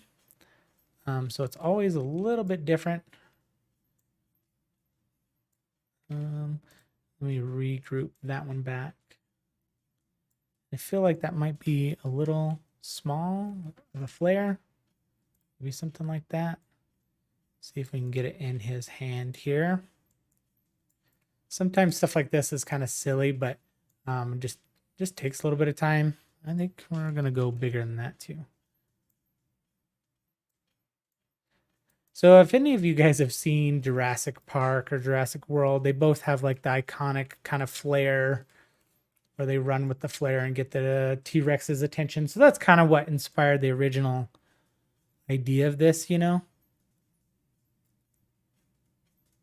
And there is a Mixamo animation just called Torch Running and Torch Jump or something like that. And so it literally was perfect. So there's a running animation, which we didn't actually use because these are long enough, but there's a torch jump animation.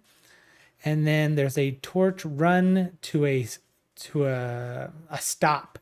And so it kind of has that frantic stop. And I was like, oh man, that'd be cool. And we'll set like a little cliffside or something there as if he's trying to stop. So poor dude's just not going to make it.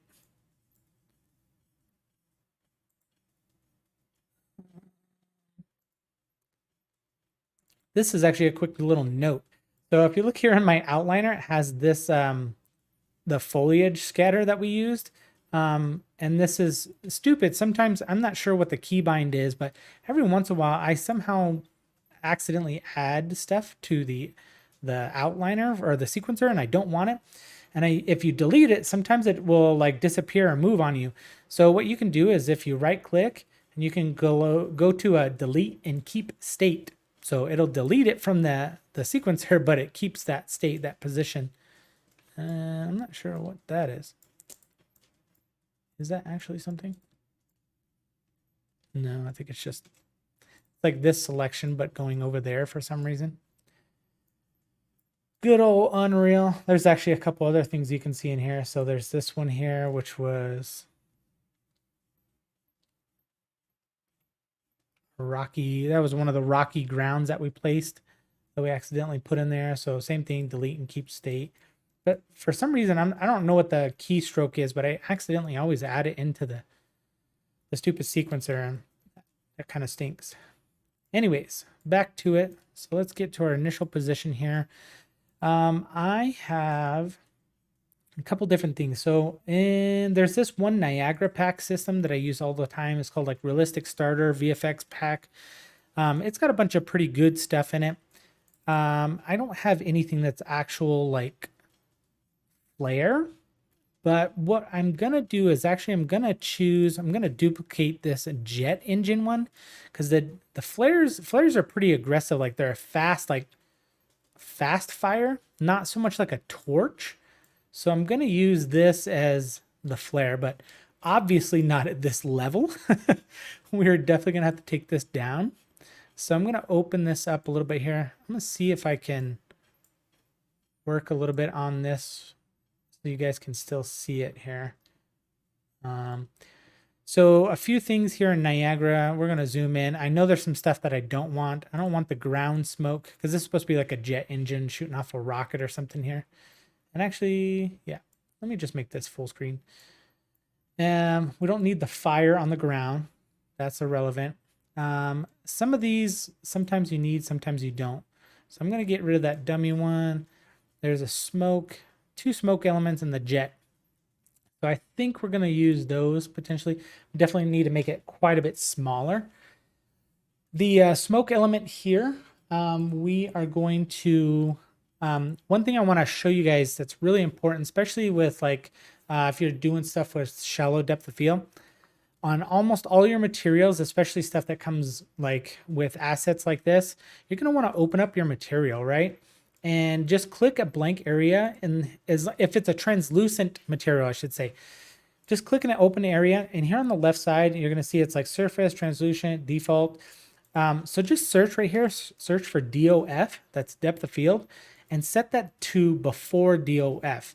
So what it does is, because sometimes you've probably noticed how like you might have something out of focus, like glass or something, but then the glass doesn't look like it's out of focus. So this is a good way to fix anything with translucent materials and depth of field. So just in case we have any smoke that gets out of depth of field, we want it to actually blur. And so what this does is it renders that, and then depth of field happens. So depth of field happens on top of that. Otherwise, the default setting for a lot of translucent materials renders it on top after the depth of field, which is really silly, but I guess for game reasons, you might do that. So same thing with the actual fire here. We're going to come in here and do that one. Where are we at here? We're at about the 2-hour mark, but I think we're doing pretty good here. I think we're going to be, we should be done at about the 3-hour mark with a pretty decent little submission just for fun. And okay, so now we definitely need to take it down in scale. So what I'm going to do is I'm going to move this over just a little bit because we need to be able to see in here in reference to, you can't just scale a Niagara system in here. That is not how that works. So don't do that. Let me go to our, and we're gonna have to take down some of the emission and stuff here too. It's just too bright, especially with convolution bloom. It's probably gonna blow it out like crazy. So we got sprite scale size, but we need to find the one that's actually doing it, and it might actually be the dummy. Nope. So we're just gonna do this uniformly here. I take it, that's 0.5.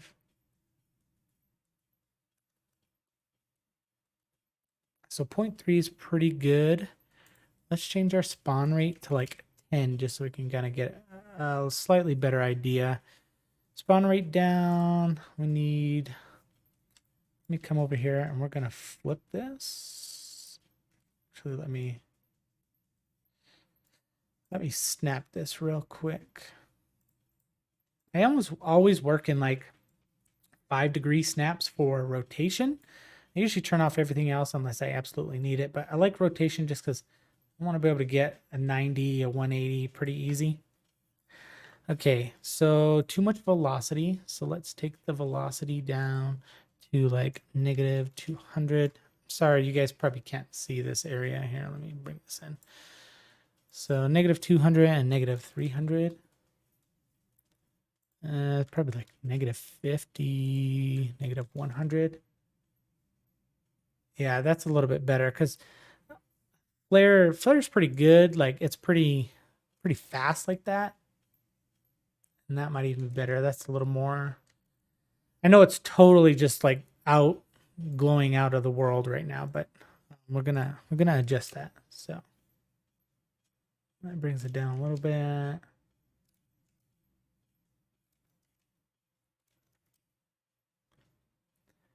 That's not too bad. We might even get rid of our, no, we want the smoke. We're gonna want the smoke. The smoke needs to slow down for sure. And we got a couple different smokes here. And let's see. Let's see if we can just worry about one instead of both of them. Let's do this one here. Slow that spawn rate down to like 5 maybe. Velocity. We're going to set that to like negative 10, negative 100. The reason I'm doing negatives here is because we flipped it upside down. It's normally a jet engine shooting down. So we turn it around so it's still taking that same aspect or whatever you want to call it, direction. Let's take that up to 10. And what we need to do is change the life cycle of it, which is under initialize particle. So we're going to do like 0.5. Actually, it's probably going to be like 1.5 and 3. And so we're getting kind of a, not a big fan of that smoke. I'm not sure. Let's see. How is this one set up?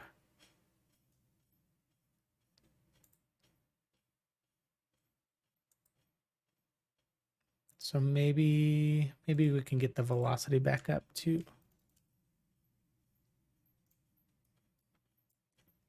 It's okay. We might even just avoid the smoke. I think that might. I mean, we could always add it, but we're on a little bit of a time crunch here. You might add smoke to it because I think Flare would probably cast a little bit of smoke and stuff. But I don't know if we want to get too crazy with trying to set up the right smoke and the direction and stuff like that. Could always bring it in from a different element. We might even do that. So let's just turn this one off for now. Let's just do the flare, compile, save. I think that looks pretty good. Pick the scale, maybe. I don't know. What do you guys think? If you want to comment in the chat, do you think that's like a decent scale? I'm just going to minimize that. And let's take this and we're going to attach it to this one and zero it out.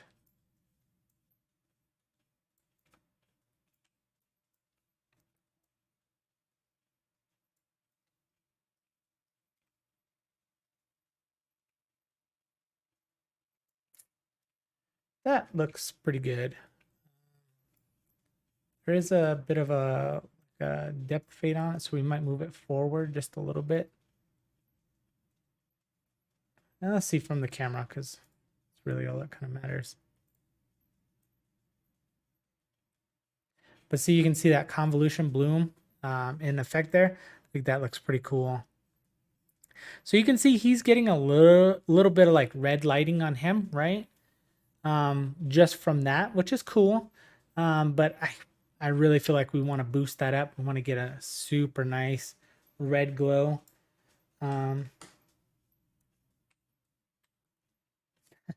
Thanks, Noel, man. I don't know about God tier, but I'm excited to do this stuff. This stuff's just kind of fun, dude. Really enjoy it. Same thing, Scouty. Yeah. I just want to do world creation, man. I just want to make some artwork. I want to make some cool stuff. You know, and you can get paid doing this kind of stuff too, like environment artists, stuff like that. Like there's stuff out there, concept art, you know, because even though if there's all the AI stuff out there nowadays, like that's not the only way people want to see stuff. So making fun stuff, dude, that's really just all I want to do. I noticed one of these lights is kind of super strong on the T-Rex. I want to see which one it is. See, it's actually the other light on the guy. So let's bring this one down to like 10. No, let's do 15. But what I'm going to do is we're going to take that. Actually, you know what we could probably do is just adjust the attenuation radius so it doesn't really get our, we need it up a little bit. We don't want to get our T-Rex from this light. And so we can actually do that. So let's just change that. So we're going to change the guy light to channel 2 instead of channel 1. And then change the guy to channel 2 instead of channel 1. So now those lights won't affect each other. They both have their own individual light on their own channels. You got to be careful because you only get 3 channels essentially. So you don't want to like waste it. But we're not really going to use anything else in this particular one. So I think it works pretty well.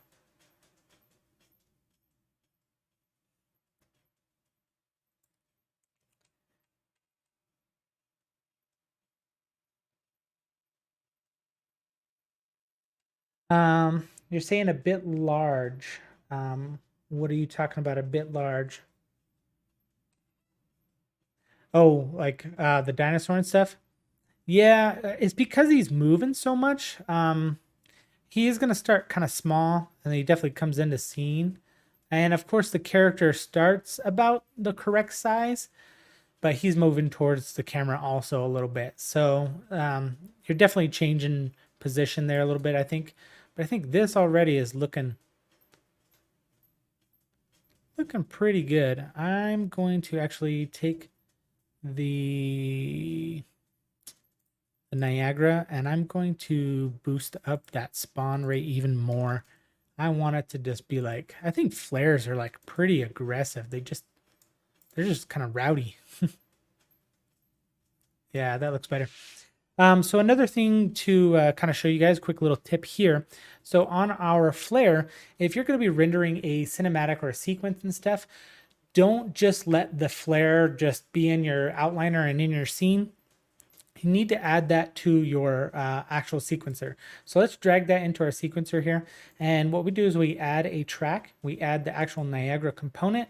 And under Niagara component, we click on there and we click Niagara System Lifecycle Track. And what this does is actually lets you scrub through the actual like life cycle of the actual Niagara. And the reason you want that is because when you're rendering, say with Movie Render Queue, and if you use multiple samples, each time it samples, that Niagara is going to move, and you don't want that on each sample. You want it only on per frame. So that would be good. Oh, sorry about, yeah, definitely the chat delay is pretty crazy. So the flare you feel is a little bit big on the flare. Yeah, I mean, we can always take that down. Whatever you guys think. Whoa.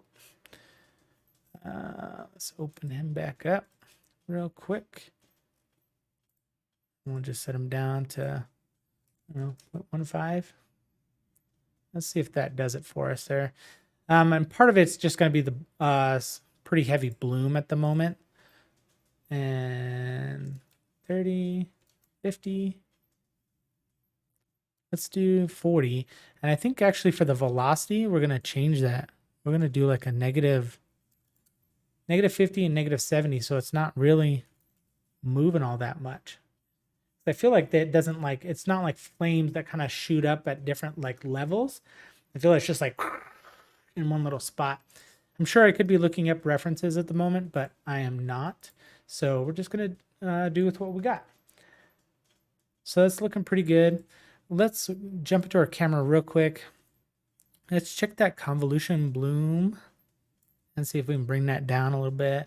0.5, 0.2. Yeah, maybe just not so much. It's kind of cool, but we may not want it to be quite as heavy. I like the look of it personally. That's my personal opinion. And if you add a dirt mask on top of this, you can make some pretty cool stuff. All right, so that's our general workflow there. I think that's looking pretty good. Let's go ahead. He's got some lighting on him from the flare, but I feel like we need to set up another light in the scene so that red glow is just kind of emitting through the scene. I think that's really what we kind of want to see. And I don't want to boost the lighting of this up too much. I'd rather do it with a point light. So let's hop on out here. And we're probably going to actually add a couple different point lights because we kind of want one on our T-Rex maybe a little bit too. So let's add a point light. Let's drag into our scene for now. I pretty much always set them to movable for stuff like this, unless you're going to be doing an absolute ton of lights. I think it's important to have that so that it works a little bit better. So we're going to add it roughly around the same position there. So source radius is actually a pretty good way of getting kind of a softer light. So I'm going to do that maybe like 2. We're going to set this down to like 4 for now. And the attenuation is kind of affects how small or big of an area that you want it to affect. I kind of want it to hit a little bit of the trees as he's running through. And then there's a couple different ways. You can either do light color, or if you use temperature, you can actually come down and type in like 2500, which would be, that's more of like a torch, maybe 1500. That's probably closer to a flare. Yeah, 1500. Something like that. You might even go like 1200, a little more red. I don't know. You guys tell me what you think. A little more red. No flares can be like crazy red. That might look pretty good. So, and then what I'm going to do is I'm going to attach that light to the torch piece again, just like the fire. So it's already there. So as he runs and moves, the light moves with him. So we're losing his face a little bit. And I think that might just kind of be how it's going to be. We could definitely take it down, but I like the intensity. I like that crazy red like that. Take the source radius down a little bit. I don't know, it's still pretty. His face is just getting totally blown out. So maybe, I wonder if we can cheat this a little bit and just move our point light actually instead. Still kind of give the effect, or I wonder if we should come forward. Let's scoot it back to the back a little bit. Like that. Yeah. No, not another submission, but I just kind of wanted to have some fun with this and see how it would come out. Man, that is just pretty pretty crazy intensive. And maybe what we should do is set this up on a channel.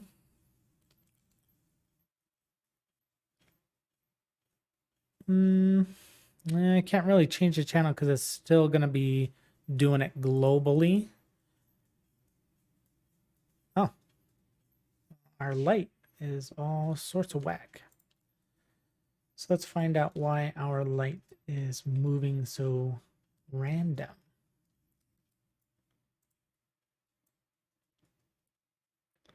So it started out okay.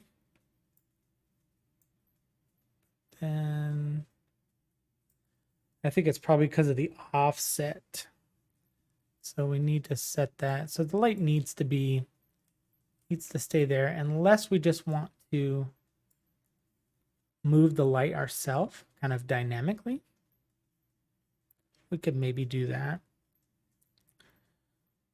Or here's what we'll do. So we're going to take the light and we're going to attach it to the character, but we're going to attach it to his head.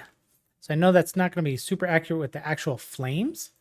However, what that's going to do is give us the ability to kind of offset the light a little bit. And still be able to see what that looks like here.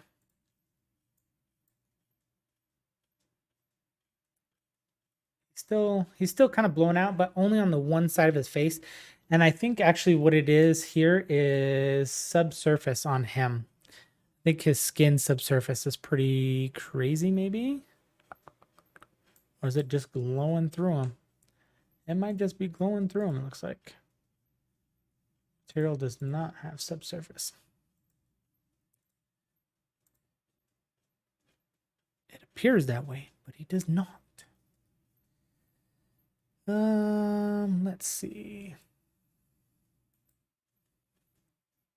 I don't know.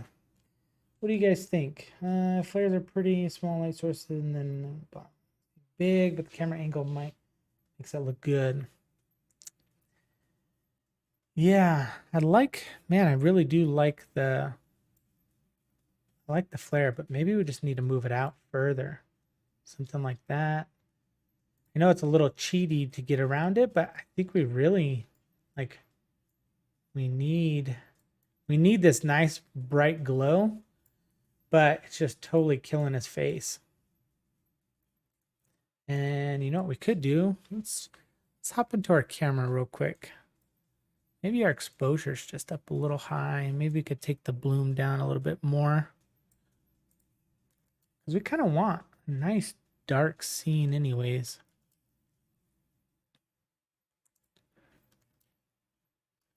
Yeah, see, it's not even actually the bloom that is affecting his face. It is just that light is pretty crazy. So point light. Let's see, maybe we can set the source radius back to like 0.1 or something. I don't know. I think we're probably just gonna have to blow out his face. It's kind of a bummer, but I think that's probably how it would be naturally. Let me jump into his face. This might be a little weird, but I'm gonna see if I can darken up his face a little bit actually. Maybe that'll help us. 0.4, just real quick. It's kind of a cheaty way to do it, but might make it feel a little less bright.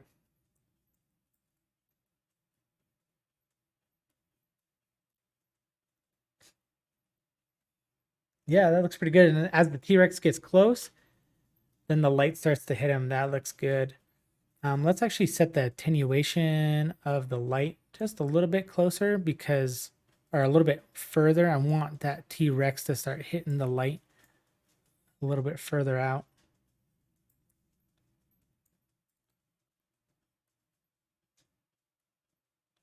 Nice. Yeah. Yep. Maybe 2000. Yep. Hmm.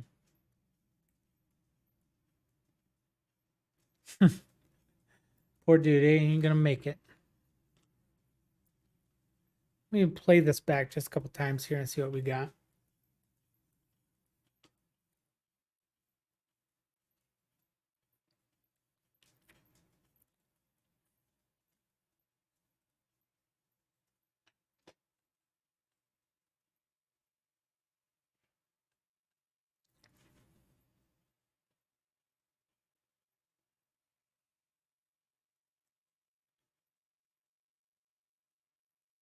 I like it. I think it looks pretty good so far.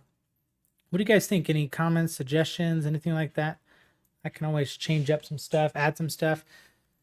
Real quick, let's save. I think I'm gonna add in maybe a couple fog cards or like a dust. Part of that same Niagara pack that I have. I have like a dust, so maybe we can add some dust behind that T-Rex. Actually smoke and steam. But I think something like this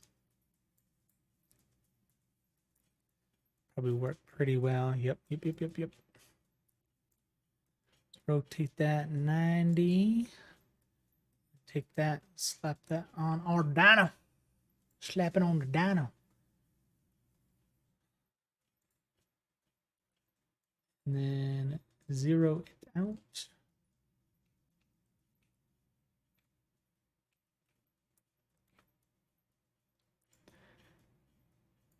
Be cool, like a little bit of dust coming up behind them like that. Let's just double check these smoke materials that they are going to be out of focus properly.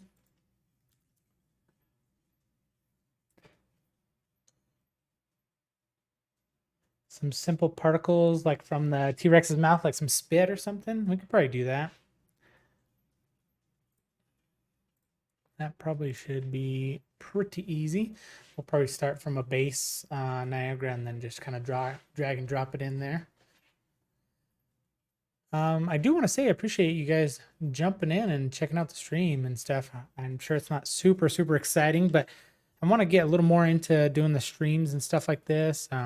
Build up the YouTube channel. I'm basically just falling short a little bit on watch time. So the live streams will definitely help with the watch time. That looks pretty good. Let's jump into this Niagara. We need to, we're going to let the lifetime go a little bit longer on it because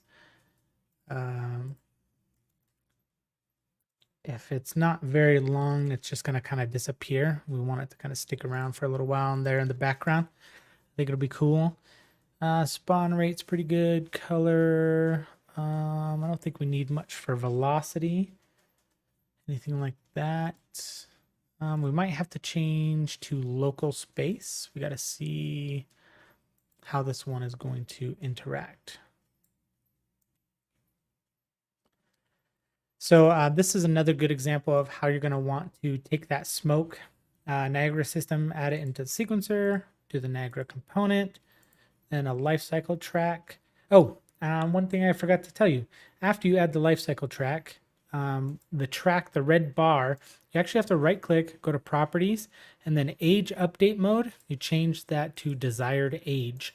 And so what that does is that actually lets you scroll through and scrub the actual emitter, which is really, really cool. So for the smoke, we're actually going to push that back a little bit because we want some already started.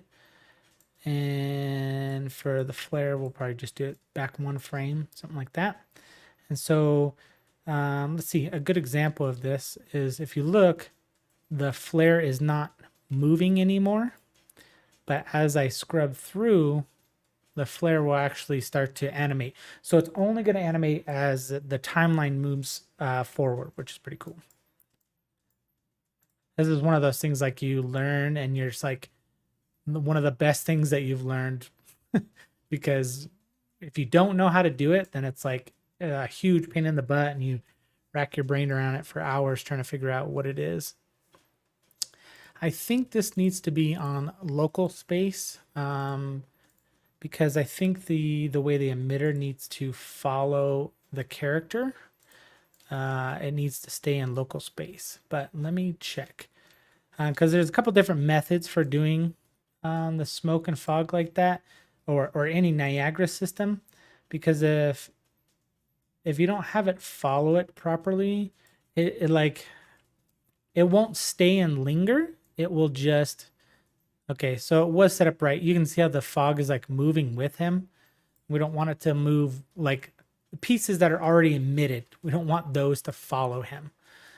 So it was the original way. So local space would keep something actually with it. And turning off local space means as the emitter moves, it's not going to affect the items that have already been emitted. See, they're going to stay behind, which is cool. We need to, I didn't really see it a whole lot, so I think we need to up the spawn rate to probably like 50 and 50. Let's see if that helps. And we always need to check it from the camera view because that's really all that's going to matter.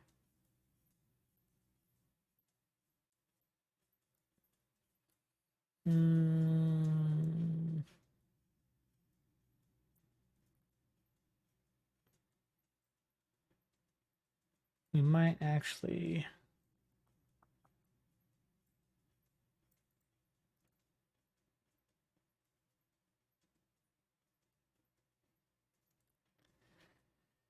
It's okay, but for some reason, let's see, we got about, it's actually probably about 30 minutes from when we actually started here. So let's see. Let's see where we're at. And if you guys want to stick around, well, we can. I kind of wanted to set a 3-hour time just so what we could see what we could actually do in 3 hours. But if you guys want to stick around, we can add some other stuff, things like that. That's fine too. I think we're going to take the smoke element and we're going to move it actually ahead of the dyno a little bit so that it doesn't lag behind quite as much. Yeah, maybe even a little bit more. And actually, I know what it is. Let's go back to our Niagara real quick. And it's going to be the color, scaling the color. So basically, it's going to, at the halfway point, and then it's at the right color value. So let's actually set that higher. We're going to set that to like our lower, so like 0.2, and we'll set this one at like 0.2. So it means it's going to come up to color sooner, or like max color range sooner in the actual animation than it was. Yeah, that's better. I think the might be a little too much now at this point.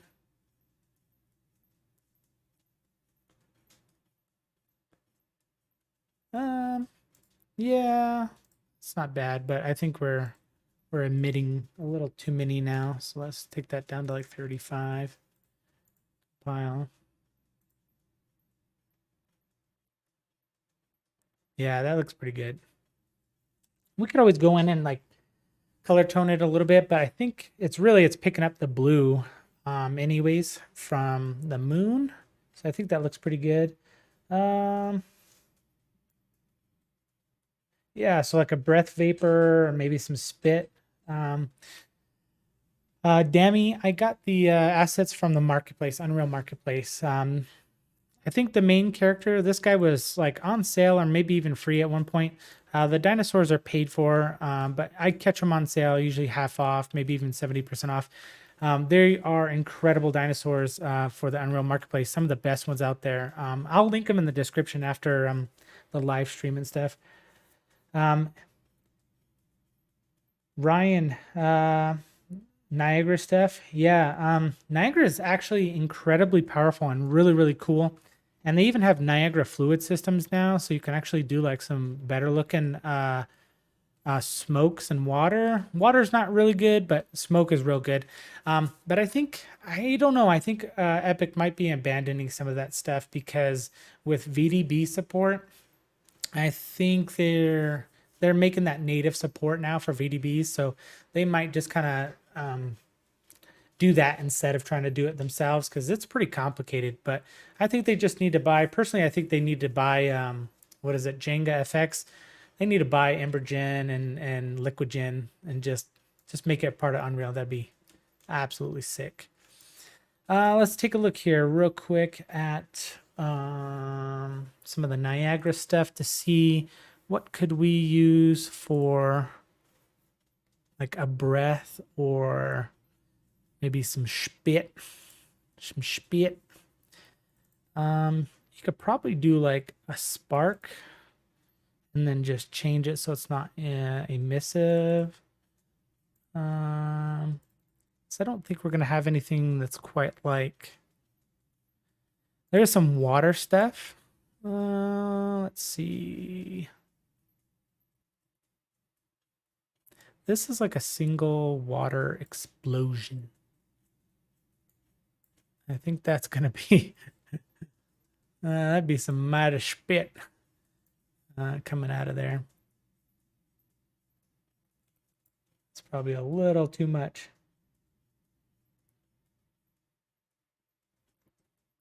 Yeah, I don't know if VDBs will ever be quite as performant as we want. I mean, you can run them in real time, which is awesome.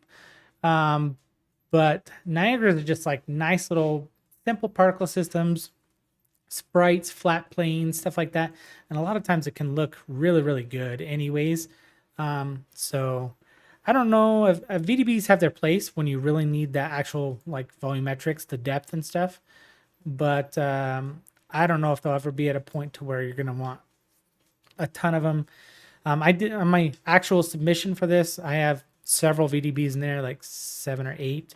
And that thing is like a dog, man. Even I got a nice system, a 4090, a 5950X. Like I got a good system and it's chugging at like 5-6 frames per second right now. So it's kind of hard to keep working with it. I just noticed something. The light on the character here, the point light, it actually has volumetric scattering on it. So you see like this glow right there around them, but we don't necessarily want that.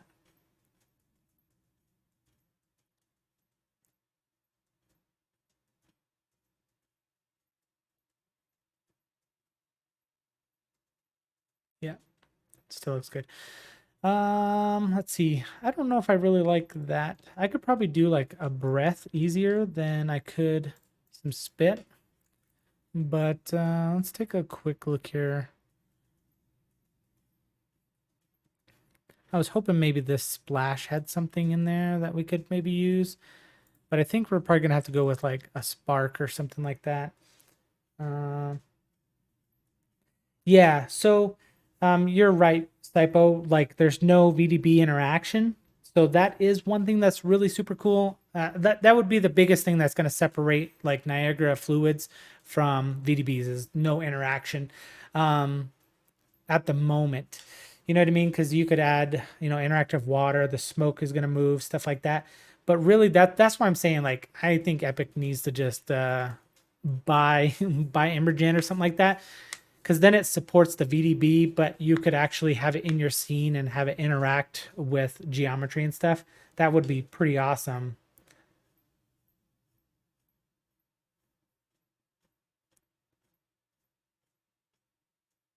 Yeah, it'll be interesting to see what happens. I think they're moving pretty heavy in that direction. I mean, the fact that they're even doing native VDB support that's a pretty good sign. And the guy that makes the plugin, he had been making a plugin for a while. He actually stopped supporting it. So I don't want to assume anything, but I would like to say that maybe he actually got bought up by them or something, because that wasn't even on the roadmap until 5.3. All of a sudden it was there. And then, like I said, about 6 months ago, 6 months, maybe a year ago, the guy stopped doing the VDB support for the plugin. Yeah, having it just inside your scene and oh man, that just blows my mind. But I think they will get there because right now that's what Epic's all about. They're trying to put everything they can inside of Unreal, so you don't have to go anywhere else. Um, you know, there was a huge push of like Houdini procedural stuff, but now they're trying to do their own procedural stuff. There was a huge, you know, there's a huge push right now for 5.3 that you'll actually be able to go into a skeletal mesh editor and add bones, rig a character, skin it, do weight painting, all of that stuff inside Unreal already in 5.3 in the preview. Sure, it's pretty buggy right now, but if you can start doing that, that's going to be like crazy. That's just another reason that you're not going to have to go somewhere else and do it. And they're smart. They're going to copy what other people are doing. From what I heard, it sounds like it. I've never done it, but I watched a video of a guy talking about the skeletal mesh tools, and he was saying it's very similar to like Maya, how it's set up. So that's a good sign. Sorry, let me look at a couple of these sparks here, because we kind of need just like more of like a burst, like explosion, like bleh. And something like this might actually work.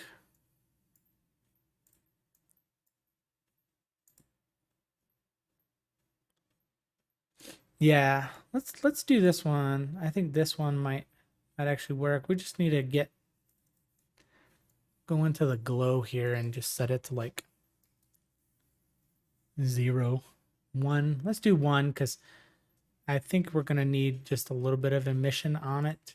Otherwise, you're not gonna see anything.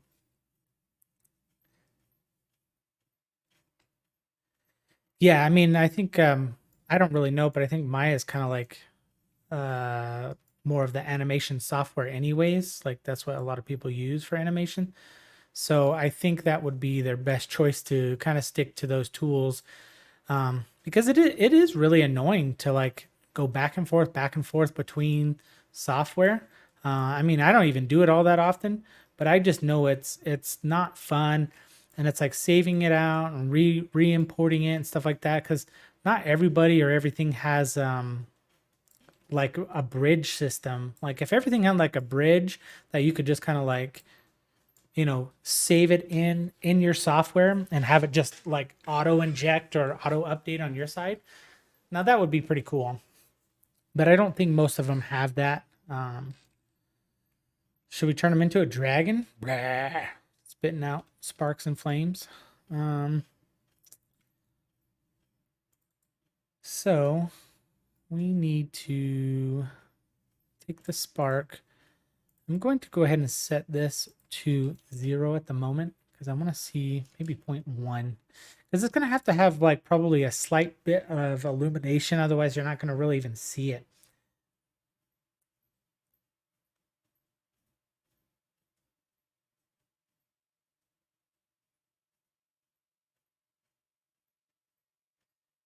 Yeah, no problem, dude. Sypo.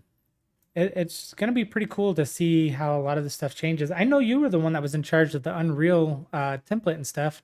Um, do you work in Unreal at all very much, um, or do you usually focus on other stuff? I know some people have like, you know, mixed workflows that they do and different things like that. So,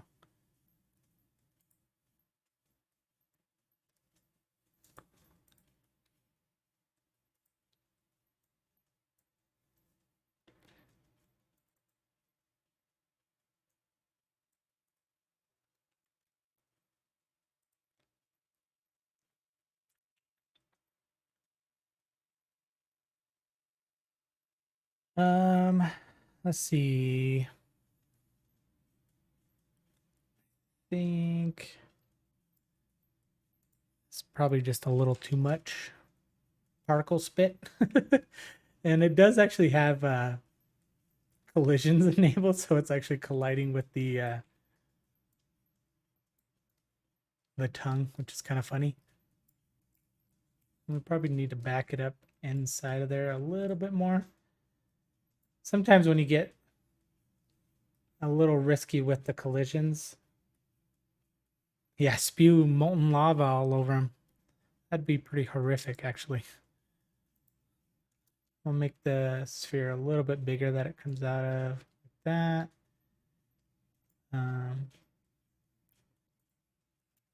or not.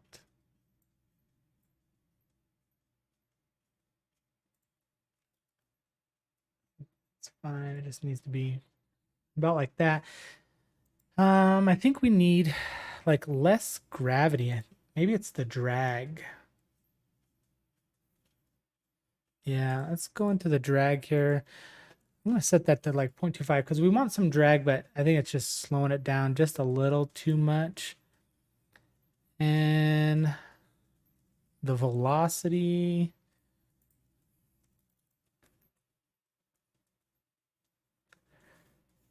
That's probably okay. This is gonna be kind of silly, but we'll see what we can do here. Initialize particle. I'm gonna take the sprite size down quite a bit. I feel like that's way too big.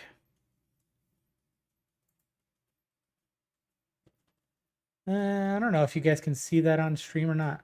It doesn't look too bad, huh? Mm,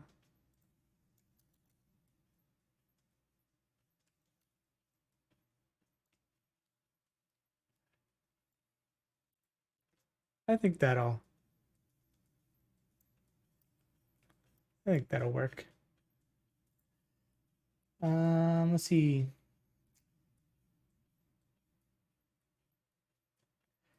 Most of my view stuff, so I don't really get a ton of YouTube stuff. I started YouTube.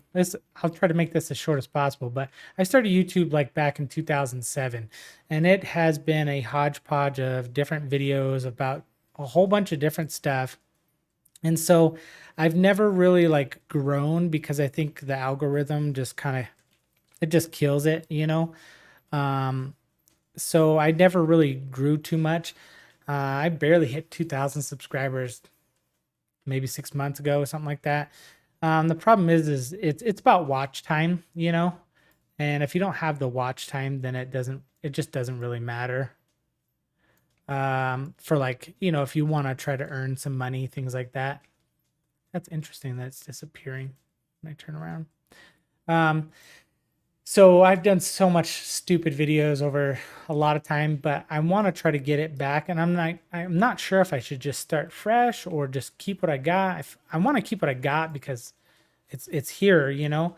But sometimes I feel like I'd be better off just starting fresh because um, starting fresh would help like eliminate all the bad history of stuff. You know what I mean? And I guess maybe if that counts or makes sense, but um, I'd like to grow back into this and see what I can do. I will say a lot of times when I create stuff and artwork, things like that, I will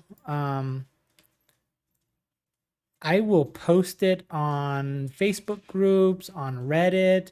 There's some Discord groups. Like I'll do a lot of that kind of stuff because I want to like share it as long as the places let you share it. You know what I mean? There's definitely places that don't, so don't spam it. But you know, try to get out there and share some of the stuff because otherwise, I don't know. I don't feel like um, YouTube is just real good for our kind of stuff. Like tutorials work well as long as you title them right and you know use a few keywords for tutorials. But like just trying to get somebody to check out your cinematic render or something, it just doesn't. I don't feel like it goes very well unless it just kind of goes viral or somebody else shares it or something like that.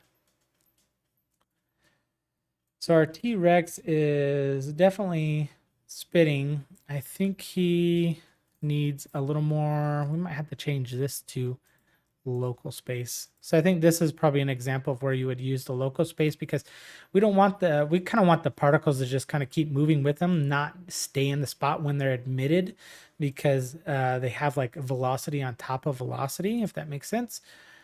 So let's see here.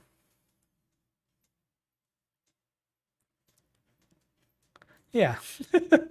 You can kind of see it. It's a little hard to see. I don't know. You guys tell me. You might not see it over the stream, but definitely a little bit of spit there. So we're at probably about a 10 or 15 minutes here for the actual 3 hours, and then we'll kind of see where we're at that point. You know, the goal was to try to get something pretty good. I would say submission worthy, you know, maybe not top 100 worthy by any means, but submission worthy within a short amount of time, just to see what we could do. Let's check out a couple of these steam elements here. We need something. We need something with a little bit of velocity behind it.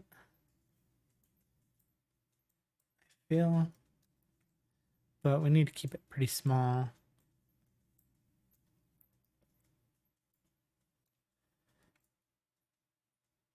I'm trying to see if any of these are kind of close to what we would want, but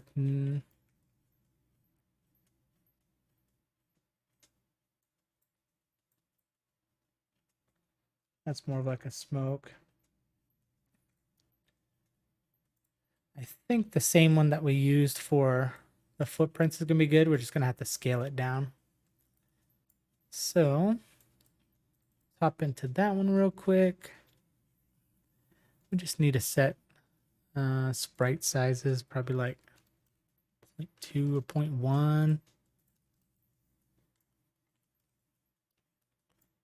And then we need to adjust our velocity because that's just... Actually, let's do our lifetime first. So 1 to 3 maybe. Because they're going to feel like they need to die off pretty quick. And now we can do the velocity. So maybe -5, so it kind of spreads a little bit. And then we only want to do like maybe 5 to 20. I think that's probably going to be pretty close. 5 to 20. And then we'll do 5, -5. Then we need to change the actual location. So there's going to be system locations. We're going to do like 20, 20, -20, -20. I think that's going to be it. Yeah. So that's a little bit better. I'm trying to see what, maybe a little more velocity. So maybe 10 to 40. 10 to 40.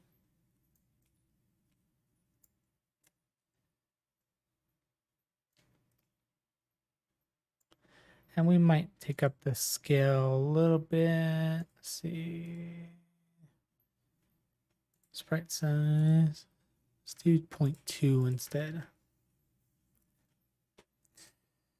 Okay, let's start with that and see where we get. We're going to take this and attach it to our dino.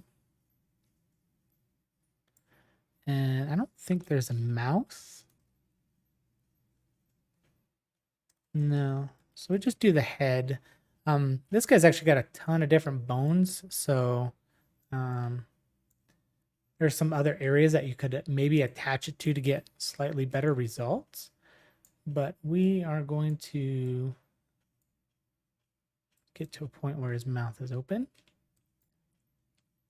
This way we can get kind of an idea of where we want it.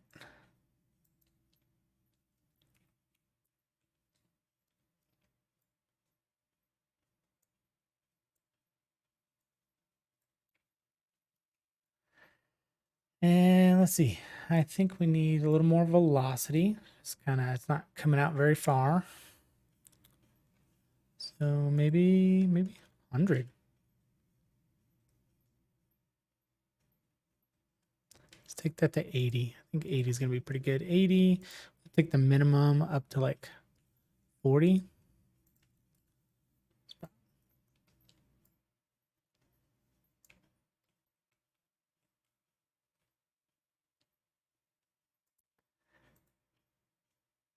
Yeah, I think we already adjusted the colors pretty good. And what we could do is maybe I'm going to take this value here and actually take it up so it's the color value. So it's only at like 0.1 of the actual whole color value. We're going to take that up to 0.2. That looks pretty good. This is sloped, but I don't know if it's actually shooting to the slope of the... I guess it is. Looks like it is, huh?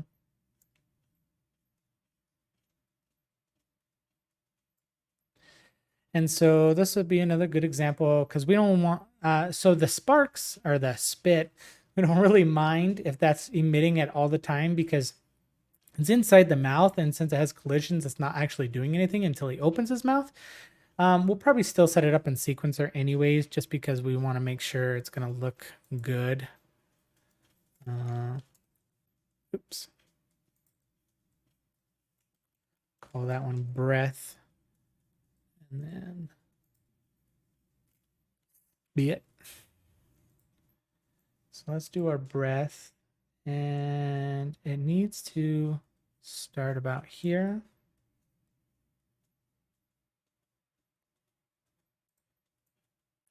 So Niagara track, Niagara life cycle track.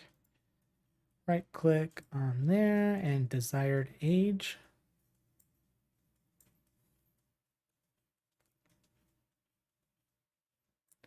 So we're probably going to start this one a little bit early. You can see it's already starting to emit inside, but then when he... Okay, so this one we do need to set up as... You can see how the particles were like remaining backwards. So this is one that we will use the local space like we did on the spit because we need it to kind of continue moving with the dinosaur as he's moving forward. Otherwise, those particles will emit and then linger in the air, but we don't want that. Yeah, that looks good. So boom, starts to actually emit there, but then he opens his mouth. Perfect. And then we're going to do the same with the spit just so it is done. It technically wasn't going to be emitting anything really until he opens his mouth because of the collisions. However, it's probably a good idea to just do that just in case we don't want like random particles running around or something. All right. Let's scroll. Let's go to our camera. Let's see where we're at here.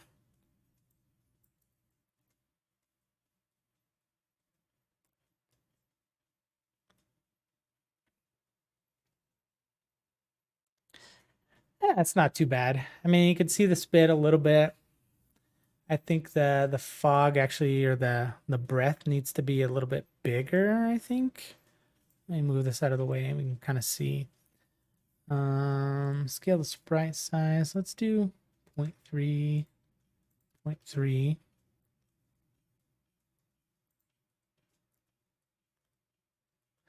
And I actually think I need to take the color back down because I think it's just a little too white.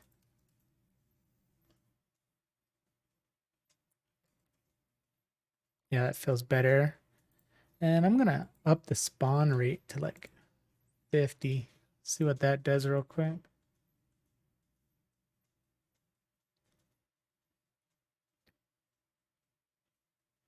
Yeah, I think that's looking pretty good. And let me do the velocity here. I'm going to actually add some other direction to it so it spreads a little bit more.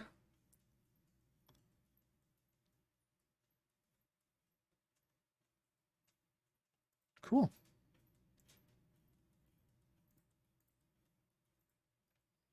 -15.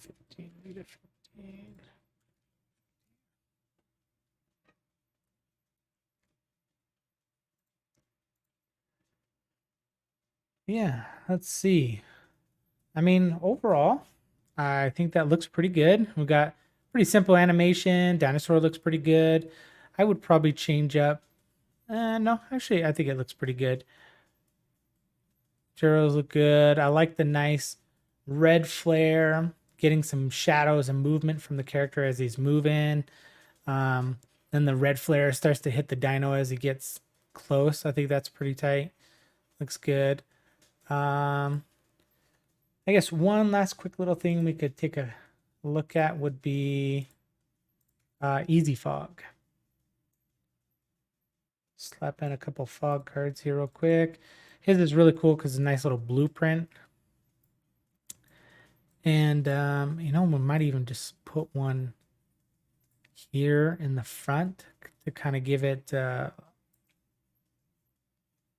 feel as if it's like more of a cliffside kind of thing. That is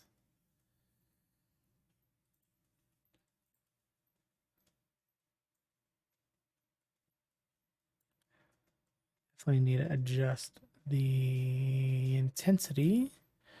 So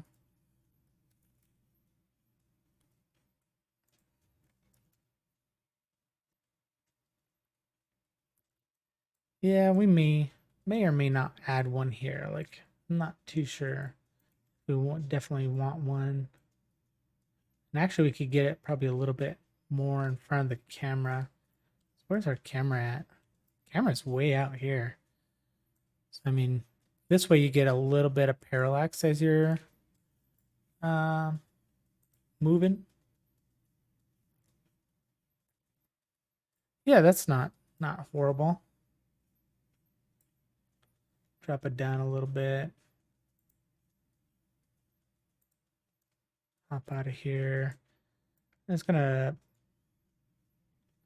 drag and move a couple of them just to see as the camera's moving.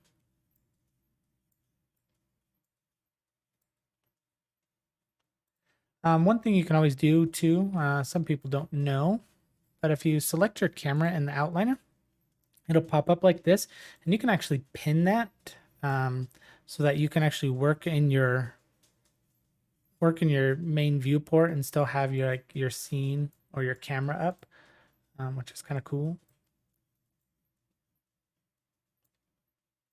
I still feel like these are they're just too bright. And a lot of it just has to do with like emissiveness. Because you kind of need that emissive quality when you're working in the daytime scenes.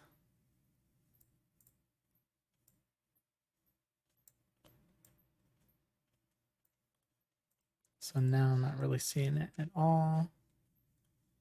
It's like a 0.2. Okay, so there's our fog again.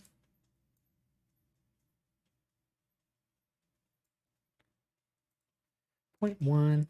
Yeah, it's just gonna, I don't know. Like I said, we may or may not even do this particular. It could be kind of a cool idea, might not be.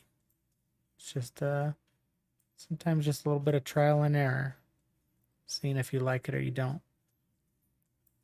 But I know for sure I want to take a couple of these. And like I said, I'm just holding Alt and dragging. And I definitely want to put some kind of in the background. And maybe even in between a little bit, just to give us a little bit of, I'm moving the wrong one. Give us like a little bit of depth and atmosphere in between the characters and stuff. That way they don't feel like they're just right on top of each other. So I think this is kind of a good way of doing that. Let's see, 0.1. Yeah, that looks pretty good in the preview. This is pretty easy to just kind of click and drag and move them out. You can always scale them up a little bit, just change them a tiny bit. Get enough variation. It includes a few different meshes you could always, or textures that you could always change out and swap and stuff. But for this purpose, I'm not really mess with it. Looks pretty good. And then I think somebody earlier had mentioned slap it above the mountains and stuff. So we will definitely do something like that. So we're gonna move it because we want actual like positioning. at least the best that we can get. We're going to make it bigger.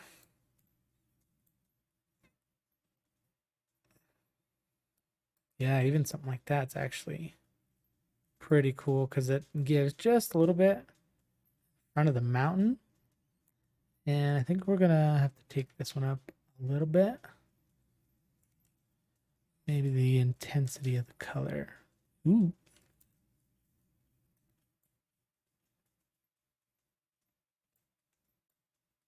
One thing I did learn is if you ever duplicate and drag off of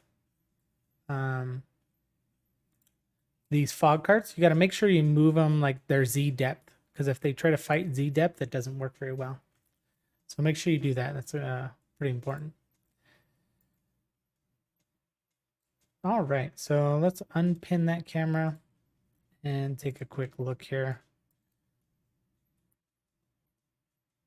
Fog up front looks decent. There's a little bit in the background. The mountain's got some fog on it. Dinosaurs spitting up and breathing heavy. And unfortunately, our guy is not going to make it. So looks pretty good.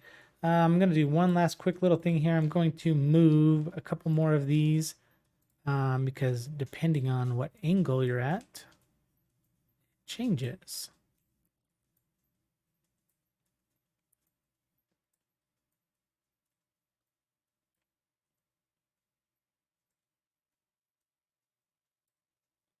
There you go.